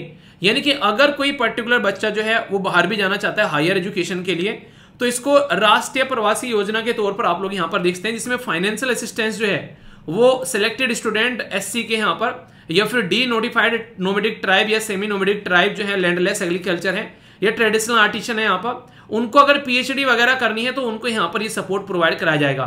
एलिजिबिलिटी क्राइटेरिया क्या रखा गया कि टोटल फैमिली इनकम जो है कैंडिडेट की लेस देन जो है 8 लाख होनी चाहिए पर एनम, और नोट एक तरीके से हैज मोर देन 60% मार्क्स होने चाहिए उसके, यानी कि बिलो 35 ईयर ऑफ एज होनी चाहिए। और एडमिशन जो है यहाँ पर अगर बात करें सिक्योर किया जाएगा admission top 500 QS ranking institute of foreign university, ये यहाँ पर आप लोगों को देखने को मिलेगा। तो उसको सपोर्ट प्रोवाइड यहाँ पर कराई जा सकती है यहाँ पर इस पर्टिकुलर स्कीम के तहत में। ट्यूशन फी दी जाएगी, मेंटेनेंस और यहाँ पर कंटीजेंसी यानी कि कोई दिक्कत होती है तो उसके लिए फी, एयर पैसेज, इनके सारा बेसिकली यहाँ पर सरकार के द्वारा इसमें उठाया जाएगा। आप लोग ऐसा बोल सकते हो कि आप लोग को एक स्कॉलरशिप टाइप में यहाँ पर देखने को मिलेगी, अगर आप लोग की फैमिली क्राइटेरिया और आप लोग के मार्क्स यहाँ पर फुलफिल हो पाते हैं तो, और आप लोग की एज, ठीक है, एज इतनी होनी चाहिए कि आप लोग की गवर्नर या फिर प्रेसिडेंट बनने से नीचे की एज होनी चाहिए, ठीक है। इसके बाद में फिर आप लोगों को यहाँ पर ये सिस्टम प्रोवाइड नहीं कराया जाएगा, ठीक है। तो ये बड़ा ही इंपॉर्टेंट है। यहाँ पर जो इंपॉर्टेंट इसी के साथ में बात की जा रही है यहाँ पर किसके बारे में कि टॉप क्लास एजुकेशन फॉर एससीज, अगर इसके बारे में आप लोग बात करें हमारे देश के अंदर में भी अगर इसके बारे में आप लोग बात करेंगे तो ये ऐसी चीजें हैं कि किस तरीके से शेड्यूल कास्ट को एक अच्छी एजुकेशन देनी है, क्योंकि हम लोग रिजर्वेशन के बारे में बात तो करते हैं या जॉब के बारे में बात तो करते हैं, पर सबसे बड़ी बात यहाँ पर जो प्रॉब्लम देखने को मिलती है वो ये है कि रिजर्वेशन होने के बावजूद भी और जॉब होने के बाद भी जो बेसिकली वैकेंसी बेसिकली एससी की बहुत सारी पोस्ट जो है वो खाली पड़ी रहती हैं। इसलिए आप लोगों को याद होगा जब क्रीमी लेयर के कॉन्सेप्ट के बारे में सुप्रीम कोर्ट के अंदर में केस गया तो यहाँ पर बोला कि ओबीसी के लिए तो क्रीमी लेयर लगा दिया है, आखिर एससी के लिए या फिर एसटी के लिए क्रीमी लेयर आप क्यों नहीं लगा रहे हैं। तो सुप्रीम कोर्ट ने एनालिसिस किया उस चीज का और बोला कि यार देखो आज की डेट में यहाँ पर अगर आप लोग देखोगे जो रिजर्वेशन देने के बाद भी उनकी सीट जो है वो फुली नहीं हो पाती है, वो खाली पड़ी रहती है, तो क्रीमी लेयर लगाने का कोई मतलब यहाँ पर बनता नहीं है, ठीक है, जबकि ओबीसी में कंडीशन नहीं देखने को मिलेगी। तो टॉप क्लास एजुकेशन जो एससीज हैं यहाँ पर उनके तहत में यहाँ पर जो एससीज हैं उनको फुल फाइनेंशियल सपोर्ट प्रोवाइड कराया जाएगा। यहाँ पर जो स्कीम है वो यहाँ पर आप लोगों को देखने को मिलेगी स्टडी बियॉन्ड 12th आप लोगों को नजर आएगी, यानी कि हायर एजुकेशन के लिए है। तो यहाँ पर परफॉर्मेंस बच्चे की अच्छी होनी चाहिए और फिर वही बात है कि 8 लाख से नीचे जो है यहाँ पर उसके जो घर की बेसिकली इनकम आप लोगों को देखने को मिलेगी। अंडर दिस स्कीम है फुल ट्यूशन फी और नॉन जो यहाँ पर रिफंडेबल जो चार्ज है, ठीक है, जैसे कि there will be ceiling of the 2 lakh per annum per student for the private sector institution. Academic जो अलाउंस है यहाँ पर 86,000 देखने को मिलेगा पर ईयर, उसी के साथ में 41,000 जो है इन एवरी सब्सिक्वेंट ईयर आप लोगों को देखने को मिलेगा, जिसमें यहाँ पर उसकी जो केयर लिविंग एंड जो दूसरे एक्सपेंस हैं वो प्रोवाइड कराए जाएंगे, ठीक है। अगर फीस देखा जाए तो हालांकि अगर सारी चीजें वहां पर मिल रही हैं और 41,000 रुपए में अगर काम चले यहाँ पर तो आप लोग समझ सकते हैं, अगर देखोगे तो 12 चौक 48, ठीक है, तो लगभग मोटे मोटे तौर पर बोला जाए तो 4,000 रुपए महीना एक्स्ट्रा मिलेंगे, फीस वगैरह वो सारी चीजें प्रोवाइड कराने के साथ में, ताकि इंसान जो है वो अपने डे बाय डे के खर्चे भी यहाँ पर निकाल सके। तो सरकार ने यार तसल्ली तो यहाँ पर कोई छोड़ी नहीं है अगर देखा जाए तो ये एक तरीके से अच्छी खासी सपोर्ट आप लोग यहाँ पर बोल सकते हो। इसी में एक्स्ट्रा भी अगर आप लोग ऐड करोगे यहाँ पर तो एक और आप लोग यहाँ पर मुद्दा देखने को मिलेगा कि ये देख सकते हैं आप लोग यहाँ पर कि national fellowship for the schedule student. तो ये सारी की सारी जो स्कीम है ना, इसमें अगर ढंग से आप लोग समझोगे तो बेसिक पर्पज ये है कि कैसे ना कैसे जो है अपलिफ्टमेंट किया जाए एक ऐसे सेक्शन का जिसके पास में सपोर्ट नहीं है। तो एमफिल या फिर पीएचडी करने के लिए या फिर साइंस एंड ह्यूमैनिटी इन सब में यहाँ पर प्रोवाइड कराने के लिए भी सपोर्ट प्रोवाइड कराया जाएगा। और क्वालिफाई होना चाहिए यहाँ पर national eligibility test junior research fellowship यानी कि नेट जेआरएफ, और इसी के साथ में जो यूनिवर्सिटी ग्रांट कमीशन के द्वारा जूनियर रिसर्च फेलोशिप जो साइंस स्ट्रीम में यहाँ पर यानी कि यूजीसी CISR और ज्वाइंट टेस्ट यहाँ पर, यानी कि तभी यहाँ पर अगर ये टेस्ट क्लियर करेंगे तभी यहाँ पर वो सपोर्ट आप लोगों को देखने को मिलेगा। तो अगर ध्यान से आप लोग देखोगे यार, सरकार ने ये जो पर्टिकुलर सिस्टम है इसके तहत में एक अच्छा खासा सपोर्ट प्रोवाइड कराने की कोशिश की जा रही है ताकि ज्यादा से ज्यादा बच्चे जो हैं वही सिस्टम के अंदर में इंक्लूड होकर अपनी चीजों को आगे लेकर बढ़ सके। ठीक है, तो बड़ी ही इंपॉर्टेंट स्कीम थी और अच्छा फायदा ये देखने को मिला कि इससे बच्चों को एडमिशन भी हुए और उनका फायदा भी देखने को मिला। ठीक है, अगर कोई क्वेश्चन पूछ ले डायरेक्टली, ऐसा तो नहीं कि हायर एजुकेशन और SC/ST के बारे में बात की जा रही है, तो discuss the various issue in the Indian education system, तो यहाँ पर suggest some major to improve it. आप लोग क्या लगता है हमारे देश के अंदर में जो एजुकेशन सिस्टम है उसमें सबसे बड़ी प्रॉब्लम क्या है? अगर आप लोगों से मैं पूछूं तो सबसे बड़ी प्रॉब्लम आप लोग क्या बताओगे? ना मतलब मुझे पर्सनली ये लगता है कि एजुकेशन के साथ साथ में स्किल और उसके साथ में जॉब यानी कि एम्प्लॉयमेंट, तो इन सबको इंक्लूड करके चला जाए तो ही यहाँ पर इन सब चीजों का फायदा है, वरना दिक्कतें काफी लार्ज स्केल पर फिर यहाँ पर देखने को मिलती है। ठीक है, चलिए क्वेश्चन देखते हैं, देखता हूं कौन सा आंसर देता है। बात की जा रही है यहाँ पर स्कीम के बारे में और बोला गया श्रेष्ठ स्कीम जो है ये, इसके लिए बोला गया है कि कौन सी मिनिस्ट्री इन्वॉल्व रहती है। तो ह्यूमन रिसोर्स डेवलपमेंट, स्किल यहाँ पर जो डेवलपमेंट मिनिस्ट्री और मिनिस्ट्री ऑफ लेबर या फिर ऑल ऑफ द अबोव।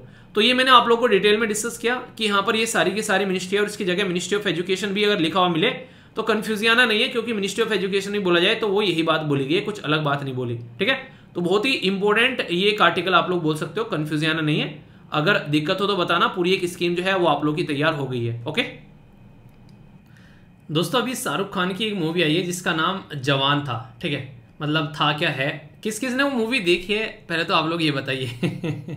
उस मूवी में काफ़ी एक गंभीर सीन है जिसमें जो किसान रहता है, किसान की जो बेसिकली उसकी जो एक लोन की किस्त है वो नहीं दे पाता है, तो उसकी वजह से यहाँ पर जो बैंक वाले हैं वो यहाँ पर उसका ट्रैक्टर ले जाते हैं और उसकी बहुत ही बुरी वाली बेइज्जती यहाँ पर होती है जिसकी वजह से वो सुसाइड कर लेता है। तो यहाँ पर उस टाइम पर ये दिखाया गया कि किसानों का जो लोन है वो यहाँ पर बेसिकली माफ नहीं होता है और जो बड़े बड़े बिजनेसमैन हैं उनका लोन काफ़ी आसानी से माफ हो जाता है। तो उस पर्टिकुलर मुद्दे को यहाँ पर उस पर्टिकुलर मूवी के अंदर में उठाया गया है। वो रियलिटी है अगर आप लोग ध्यान से देखोगे आज की डेट में, पर लेकिन लगता है सरकार ने उससे सीख ली है और यहाँ पर गवर्नमेंट के द्वारा किसान ऋण पोर्टल यहाँ पर लॉन्च किया गया है और इसी के साथ में यहाँ पर वेदर विंड मैनुअल ये भी यहाँ पर लॉन्च किया गया है। तो सरकार के जो इनिशिएटिव है उसमें यहाँ पर बेसिकली आप लोग इसके साथ में कनेक्ट करके देख सकते हैं। तो देश के जो फाइनेंस मिनिस्टर है और एग्रीकल्चर मिनिस्टर उनके द्वारा किसान ऋण पोर्टल जो है वो यहाँ पर लॉन्च किया गया, जिसकी वजह से यहाँ पर ये न्यूज में है। आखिर क्या है बेसिक मुद्दा, एक एक कर ढंग से समझते हैं। जैसे आज की डेट में आप लोग अपने पास में क्रेडिट कार्ड रखते हैं, कई सारे लोग जो है उनके पास में क्रेडिट कार्ड आप लोगों को देखने को मिलेगा। तो ये जो क्रेडिट कार्ड होता है ये क्या काम करता है कि आप लोगों के पास में भले ही अकाउंट में पैसे न हो पर लेकिन आप लोग क्रेडिट यानी कि उधारी की जिंदगी आप लोग यहाँ पर जी सकते हैं, यानी कि आसानी से आप लोग वो काम कर सकते हैं जो काम करने के लिए आप लोगों के पास में पैसा नहीं था। ये फैसिलिटी स्टार्टिंग में तो जो है बिजनेसमैन के लिए लेकर आएगी, पर आगे चलकर यहाँ पर लगा कि लोकल लोगों के लिए, नॉर्मल कॉमन लोगों के लिए भी इसको लाया जाए। और ये फैसिलिटी आज के डेट में इतनी इंपॉर्टेंट हो चुकी है कि किसानों के लिए भी आप लोगों को किसान क्रेडिट कार्ड जो है वो यहाँ पर देखने को मिलता है।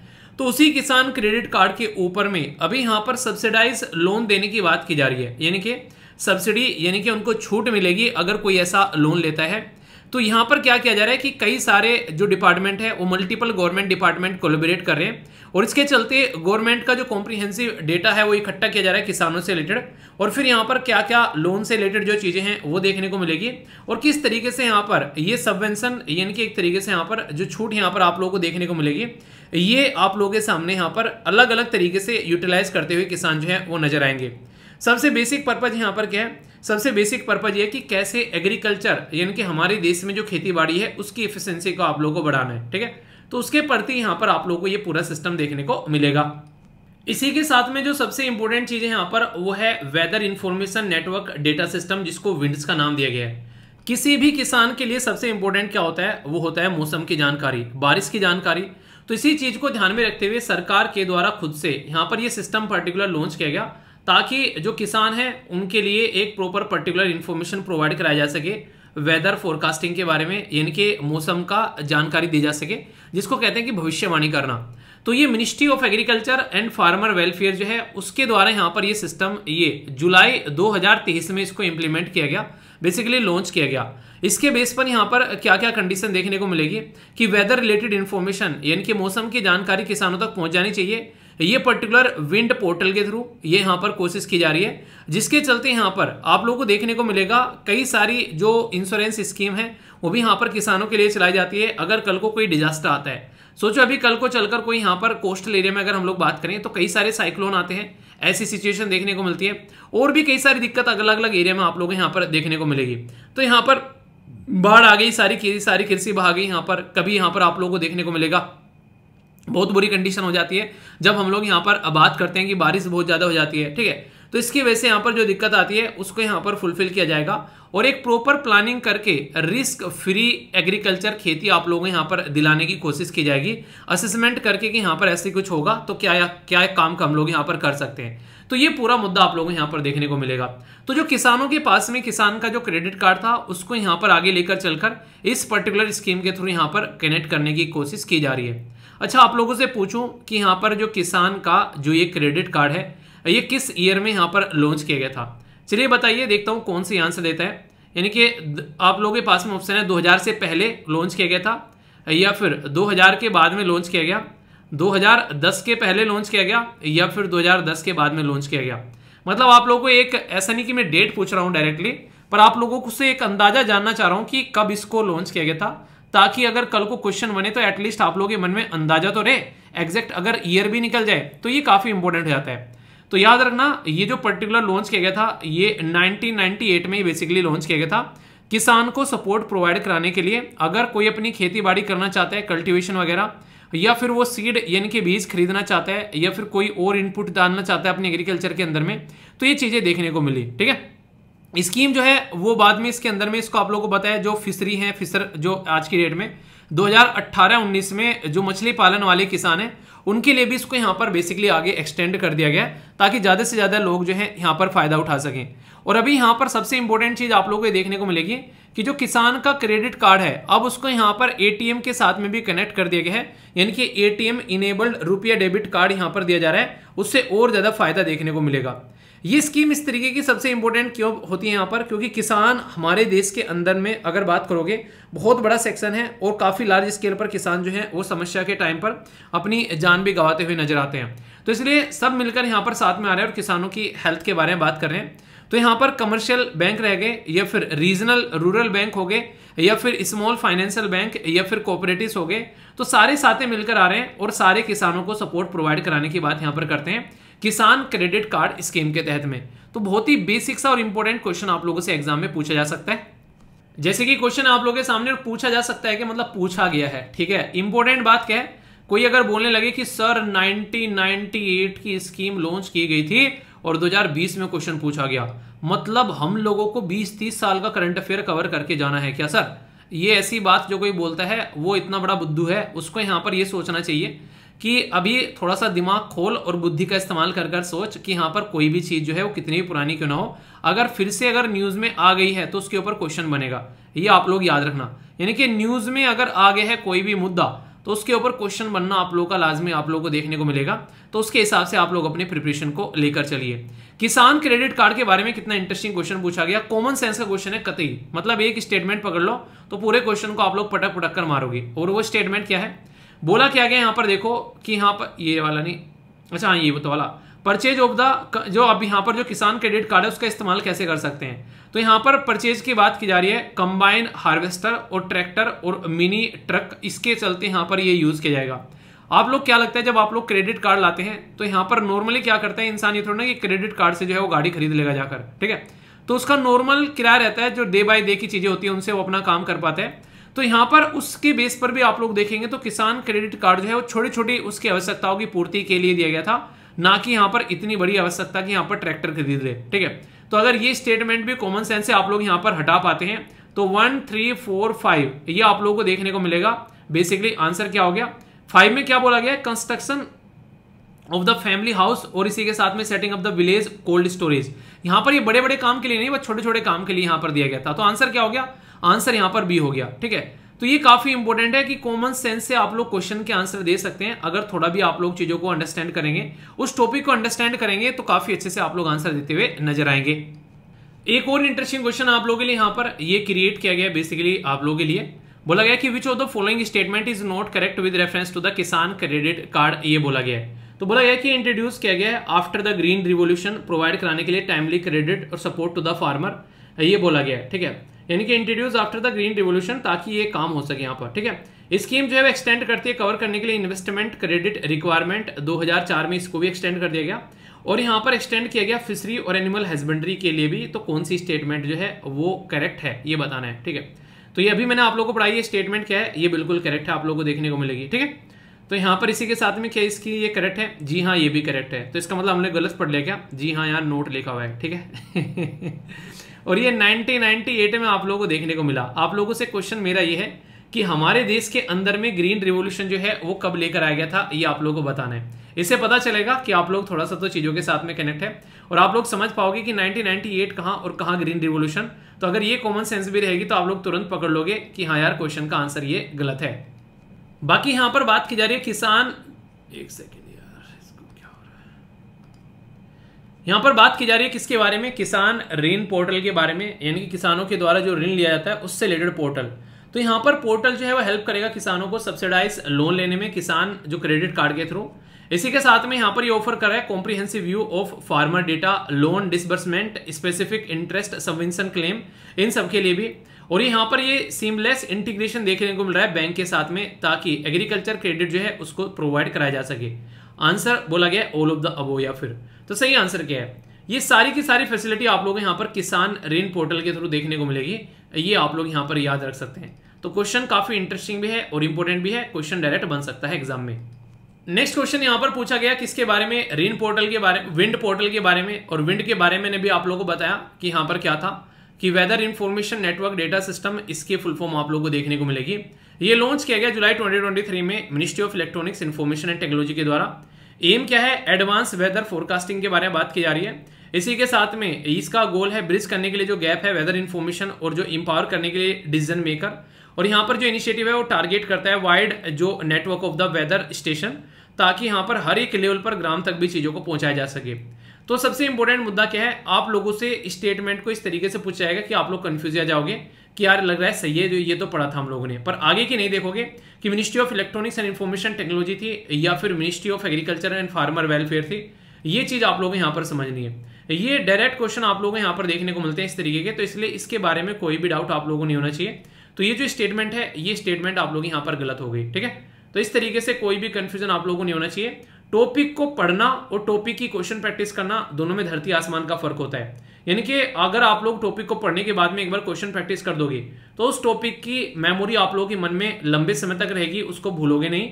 और एग्जाम में सिलेक्शन होने के चांसेस जो हैं वो इसकी वजह से 70 से 80% बढ़ जाते हैं अगर आप लोग टॉपिक के साथ साथ में क्वेश्चन प्रैक्टिस कर जाते हैं। इससे आप लोगों को कॉन्सेप्ट क्लैरिटी होती है उस पर्टिकुलर टॉपिक के बारे में भी। ठीक है, तो कैसा लगा टॉपिक जरूर बताना, फीडबैक देख के लाइक या डिसलाइक कर आप लोग यहाँ पर इसको बता सकते हैं। ओके, ये जो पर्टिकुलर टॉपिक है ये आप लोग इंटरनेशनल इशू भी आप लोग बोल सकते हो और इसको सोसाइटल इशू भी आप लोग बोल सकते हो, इसको रिलीजियस इशू भी आप लोग बोल सकते हो।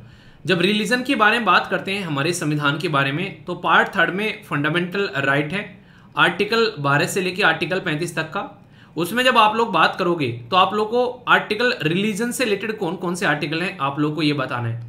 क्यों बातें कर रहा हूं, ईरान के अंदर से यहाँ पर ये न्यूज निकल कर आ रही है, ईरान के MP के द्वारा अभी यहां पर एक पर्टिकुलर बिल के बारे में बात की गई जिसमें टफ पेनल्टी लगाई जाएगी वुमेन के ऊपर अगर वो ड्रेस कोड ब्रीच करती है।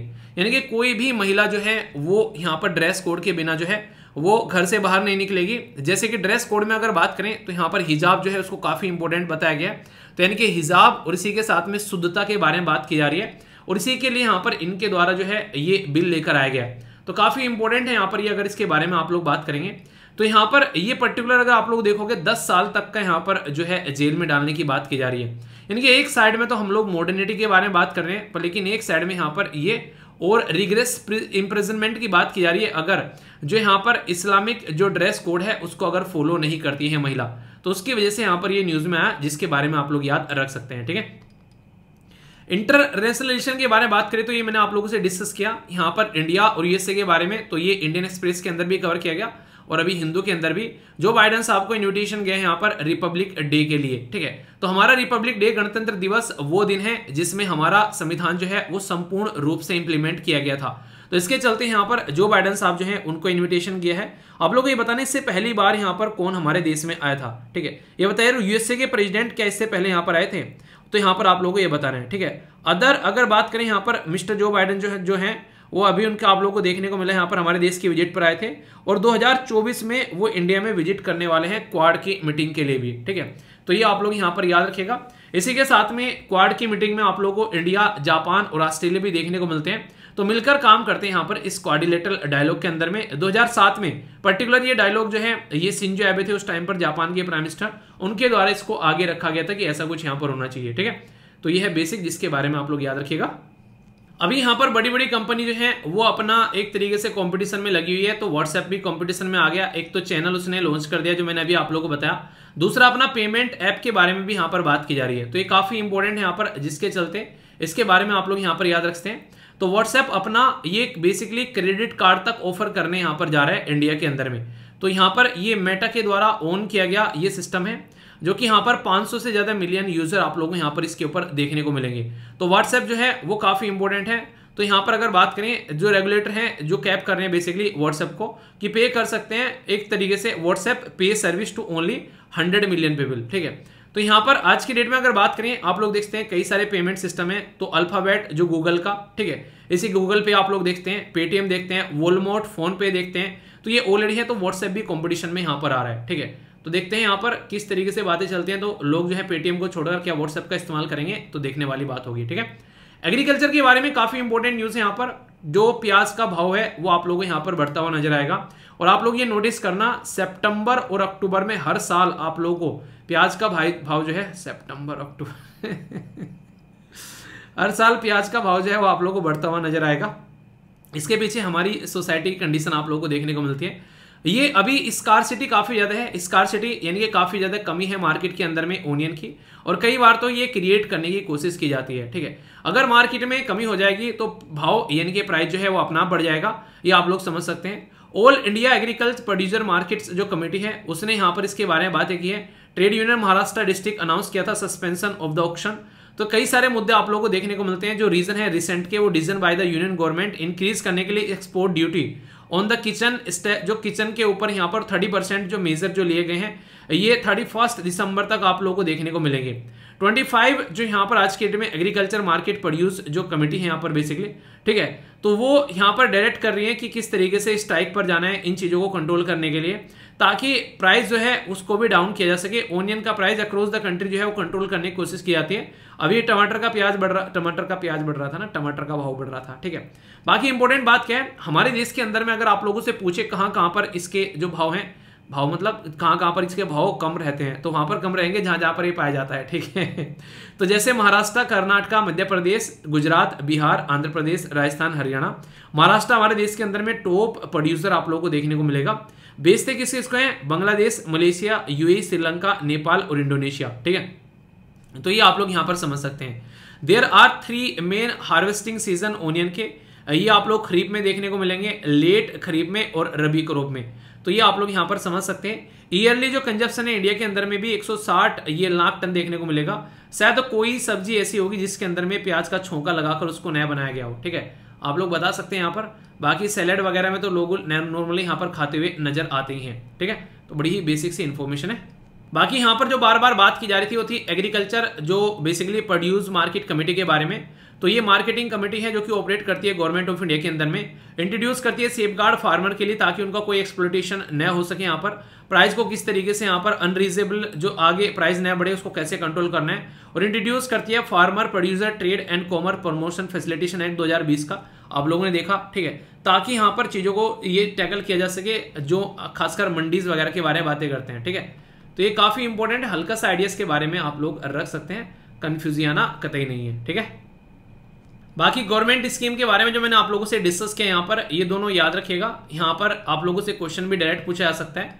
बात की जा रही है यहाँ पर गवर्नमेंट से रिलेटेड यहाँ पर किसान ऋण पोर्टल के बारे में। जो कि मैंने डिस्कस किया था आप लोगों से। और दूसरी गवर्नमेंट इनिशिएटिव यहाँ पर ये है, इंडिया गवर्नमेंट के द्वारा लॉन्च किया गया किसान ऋण पोर्टल विद विंड। ठीक है, तो विंड की फुल फॉर्म आप लोगों को बतानी है, देखता हूं कौन कौन यहाँ पर रिकॉल कर पाता है। बहुत ही तसल्ली में मैंने आप लोगों से डिस्कस किया है ये टॉपिक अभी। पर्सन इन न्यूज है आप लोगों के सामने, कई बार डायरेक्ट क्वेश्चन आप लोगों से पूछा जा सकता है। यहाँ पर बात की जा रही है एक पर्टिकुलर इंपॉर्टेंट पर्सनैलिटी जिनका नाम है विवेक भासिन जो है उन बार के डायरेक्टर बन गए हैं। तो कई बार आप लोगों से पूछ ले आते हैं क्वेश्चन, तो याद रखिएगा सीनियर न्यूक्लियर साइंटिस्ट हैं विवेक साहब, इनका नाम याद रखिएगा अपने विवेक से। इनके द्वारा यहाँ पर ये पोस्ट अचीव की गई है जिसको भाभा एटॉमिक रिसर्च सेंटर बोलते हैं। ठीक है, तो यहाँ पर जो Bhabha atomic research centre India का प्रीमियर न्यूक्लियर रिसर्च एस्टेब्लिशमेंट है, हेडक्वार्टर ट्रोम्बे बेसिकली मुंबई के अंदर देखने को मिलेगा। और ये डिपार्टमेंट ऑफ एटॉमिक एनर्जी के अंडर में आता है, जो कि prime minister of India direct इसको हेड करते हैं। इसके ऑब्जेक्टिव क्या होते हैं अगर आप लोगों से पूछे तो जनरेट करने के लिए knowledge and technique nuclear power generation के लिए, कैसे न्यूक्लियर साइंस को एडवांस कर सकते हैं, कैसे रेडियो आइसोटोप्स इंडस्ट्री, हेल्थ और एग्रीकल्चर में यूज कर सकते हैं, और कैसे यहाँ पर और रिसर्च को आगे लेकर चल सकते हैं। ठीक है, रेस्पॉन्सिबल है एक तरीके से खासकर न्यूक्लियर रिएक्टर के लिए, फ्यूल साइकिल टेक्नोलॉजी के लिए, रेडिएशन प्रोटेक्शन के लिए और सेफ्टी सिस्टम के लिए।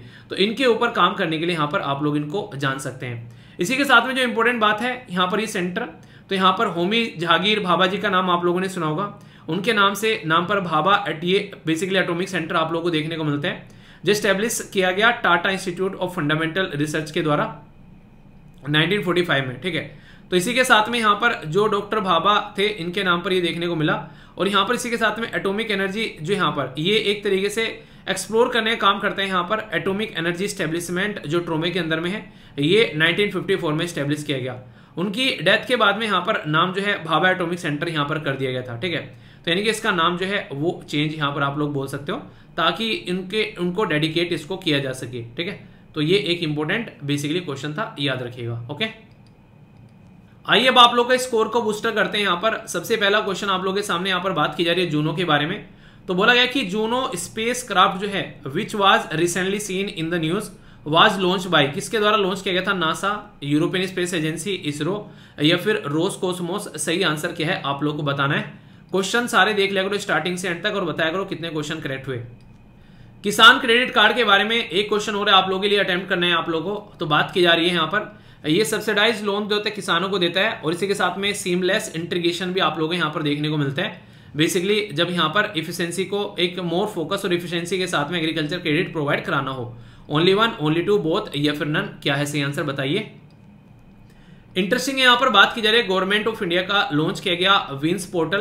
तो यहाँ पर क्या प्रमोट यहाँ पर करता है? अर्बनाइजेशन रूरल एरिया, इसी के साथ में इनहांस वेदर डेटा एनालिटिक्स, इसी के साथ में फैसिलिटेट टूरिज्म इंडस्ट्री, या मॉनिटर एयर क्वालिटी। सही आंसर क्या है बताइए, देखता हूं कौन आंसर देता है।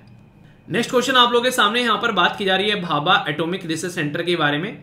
तो बोला गया कि स्टैब्लिश किया गया था एटॉमिक एनर्जी एस्टेब्लिशमेंट यहाँ पर ये ट्रोम्बे, ये डॉक्टर जहांगीर भाभा जी के द्वारा। इसका हेडक्वार्टर मुंबई में देखने को मिलेगा और ऑपरेट किया जाता है ministry of science and technology के अंडर में। तो सही आंसर क्या है ये आप लोगों को बताना है। Only one, only two, both, या फिर नन। ठीक है, यानी कि ऑल या फिर नन। सी सेट का क्वेश्चन है, इसको अटेम्प्ट करो फिर आप लोगों को आंसर बताएंगे। तब तक हम लोग अपना आज का देख लेते हैं नेशनल पार्क। और यहाँ पर बात की जा रही है किसके बारे में? ये है बक्सा नेशनल पार्क। ये वेस्ट बंगाल के अंदर देखने को मिलेगा। बक्सा हिल भी है इस पर्टिकुलर एरिया में, जो कि यहाँ पर जो आप लोगों को देखने को मिलेगा, जो Buxa hill of the southern hill area of the Bhutan. 1992 में यहाँ पर इसको एक तरीके से बक्सा नेशनल पार्क का दर्जा भी यहाँ पर दिया गया। तो ये बेसिक है पर लेकिन इंपॉर्टेंट है, कंफ्यूज आना नहीं है। ठीक है, पहला जो क्वेश्चन है उसका आंसर क्या है? ये है नासा। तो नासा के द्वारा जूनो ये देखने को मिला, तो कंफ्यूज आना आप लोग इसको नहीं है, तो यहाँ पर याद रख सकते हैं। जूनो मिशन जो था वो कंप्लीट करा था इस 53rd जो फ्लाइट टू द जुपिटर। इसी के साथ में यहाँ पर बात करें किसान इस पर्टिकुलर कार्ड के बारे में आप लोगों से डिस्कस भी किया यहाँ पर इस पर्टिकुलर योजना के बारे में। तो आंसर आप लोगों को यहाँ पर सी देखने को मिलेगा, दोनों की दोनों करेक्ट स्टेटमेंट। ठीक है, गवर्नमेंट ऑफ इंडिया के द्वारा लॉन्च किया गया विंड्स। ठीक है, तो उसके बारे में क्या स्टेटमेंट है यहाँ पर, तो ये आप लोगों को बताना है। तो विंड पोर्टल किसके लिए था? यहाँ पर वेदर डेटा के एनालिसिस के लिए। तो आंसर क्या हो गया? आंसर यहाँ पर बी हो गया। खासकर एग्रीकल्चर को ध्यान में रख के काम किया गया है। ठीक है, तो ये याद रखना आप लोग। यहाँ पर ये क्वेश्चन का आंसर क्या है आप लोगों को बताना है। इसमें आप लोगों के सामने स्टेटमेंट है, तो department of atomic energy under the prime minister of India. तो यहाँ पर साइंस एंड टेक्नोलॉजी वाला मुद्दा नहीं है। थर्ड स्टेटमेंट गलत होगी यहाँ पर, और आप लोगों को आंसर देखने को मिलेगा बेसिकली बी, यानी कि टू स्टेटमेंट। ठीक है, सी सेट का क्वेश्चन है, इसका आंसर आप लोगों को देना है और सी सेट को हल्के में नहीं लेना है। फिर से मैं बता रहा हूँ, सी सेट को ध्यान से आप लोग अटेम्प्ट करो, डेली कुछ ना कुछ क्वेश्चन जो है वो जरूर प्रैक्टिस करो ताकि आप लोग चीजों को अच्छे से लेकर चल सको। ठीक है, इंपॉर्टेंट लोकेशन वगैरह हम लोगों ने देख ली तो डाउट नहीं रखना है। आइए कुछ नए शब्द सिखाता हूँ आप लोग की अंग्रेजी जो है वो हम इंप्रूव कराता हूँ। इनके ऊपर सेंटेंस फॉर्म करिएगा तो लंबे समय तक याद रख पाएंगे। ठीक है, जब तक सेंटेंस फॉर्म नहीं करोगे याद नहीं होंगे।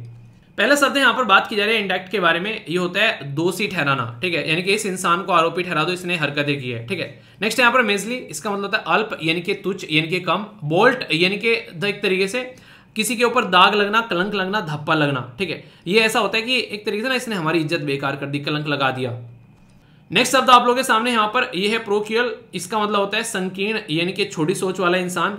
फ्रजिलिटी नाजुक, आप लोगों ने इसके बारे में पढ़ाई होगा। शर्म नहीं कर रहे हैं, गलत सेंटेंस बने तो गलत करना है, आप लोगों को बस सेंटेंस जरूर फॉर्म करना है, क्योंकि जब तक सेंटेंस फॉर्म करना नहीं सीखोगे तब तक आप लोग जिंदगी में कभी भी अपनी चीजों को इंप्रूव करते हुए नजर नहीं आओगे। ये बात आप लोग ध्यान रखना। तो इसलिए भले ही कुछ भी सेंटेंस क्यों ना बने पर बनाना जरूर है। अच्छा यार, आप लोग इंपॉर्टेंट डे डिस्कस करने रह गए।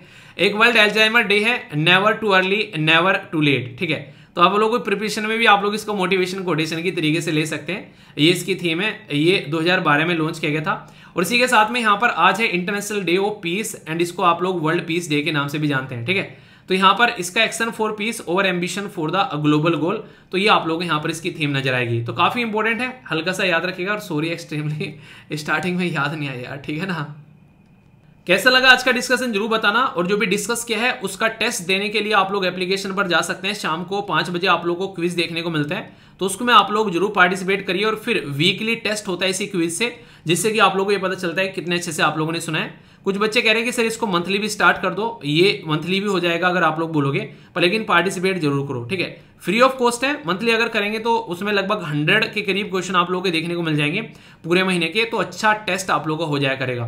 ठीक है, तो इससे आप लोगों को पता चलेगा कैसी प्रैक्टिस आप लोगों की चल रही है। फीडबैक जरूर देना यार कैसा लगा, और यहाँ पर भी आप लोग अपना रिव्यू दे दिया करो, क्योंकि 4.9 की रेटिंग चल रही है। अच्छे से आप लोग पार्टिसिपेट करिए, ये अच्छा लगता है जब आप लोग अच्छा फीडबैक देते हो। ठीक है, तो अच्छे से एंजॉय करते रहिए एप्लीकेशन पर, या फिर यहाँ जो भी सीरियस कैंडिडेट हैं अच्छे से अपनी पढ़ाई को आगे लेकर चलते रहिए। तो नेक्स्ट लेक्चर में मिलता हूँ, जरूर अपना ध्यान रखिए और अपने परिवार का ध्यान रखिए। तो बड़ों को नमस्ते, छोटों को प्यार, छोटी सी लाइफ एंजॉय करार। मिलता हूँ नेक्स्ट वीडियो में, तब तक के लिए जय हिंद। मौज लो, रोज लो, नहीं मिले तो खोज लो।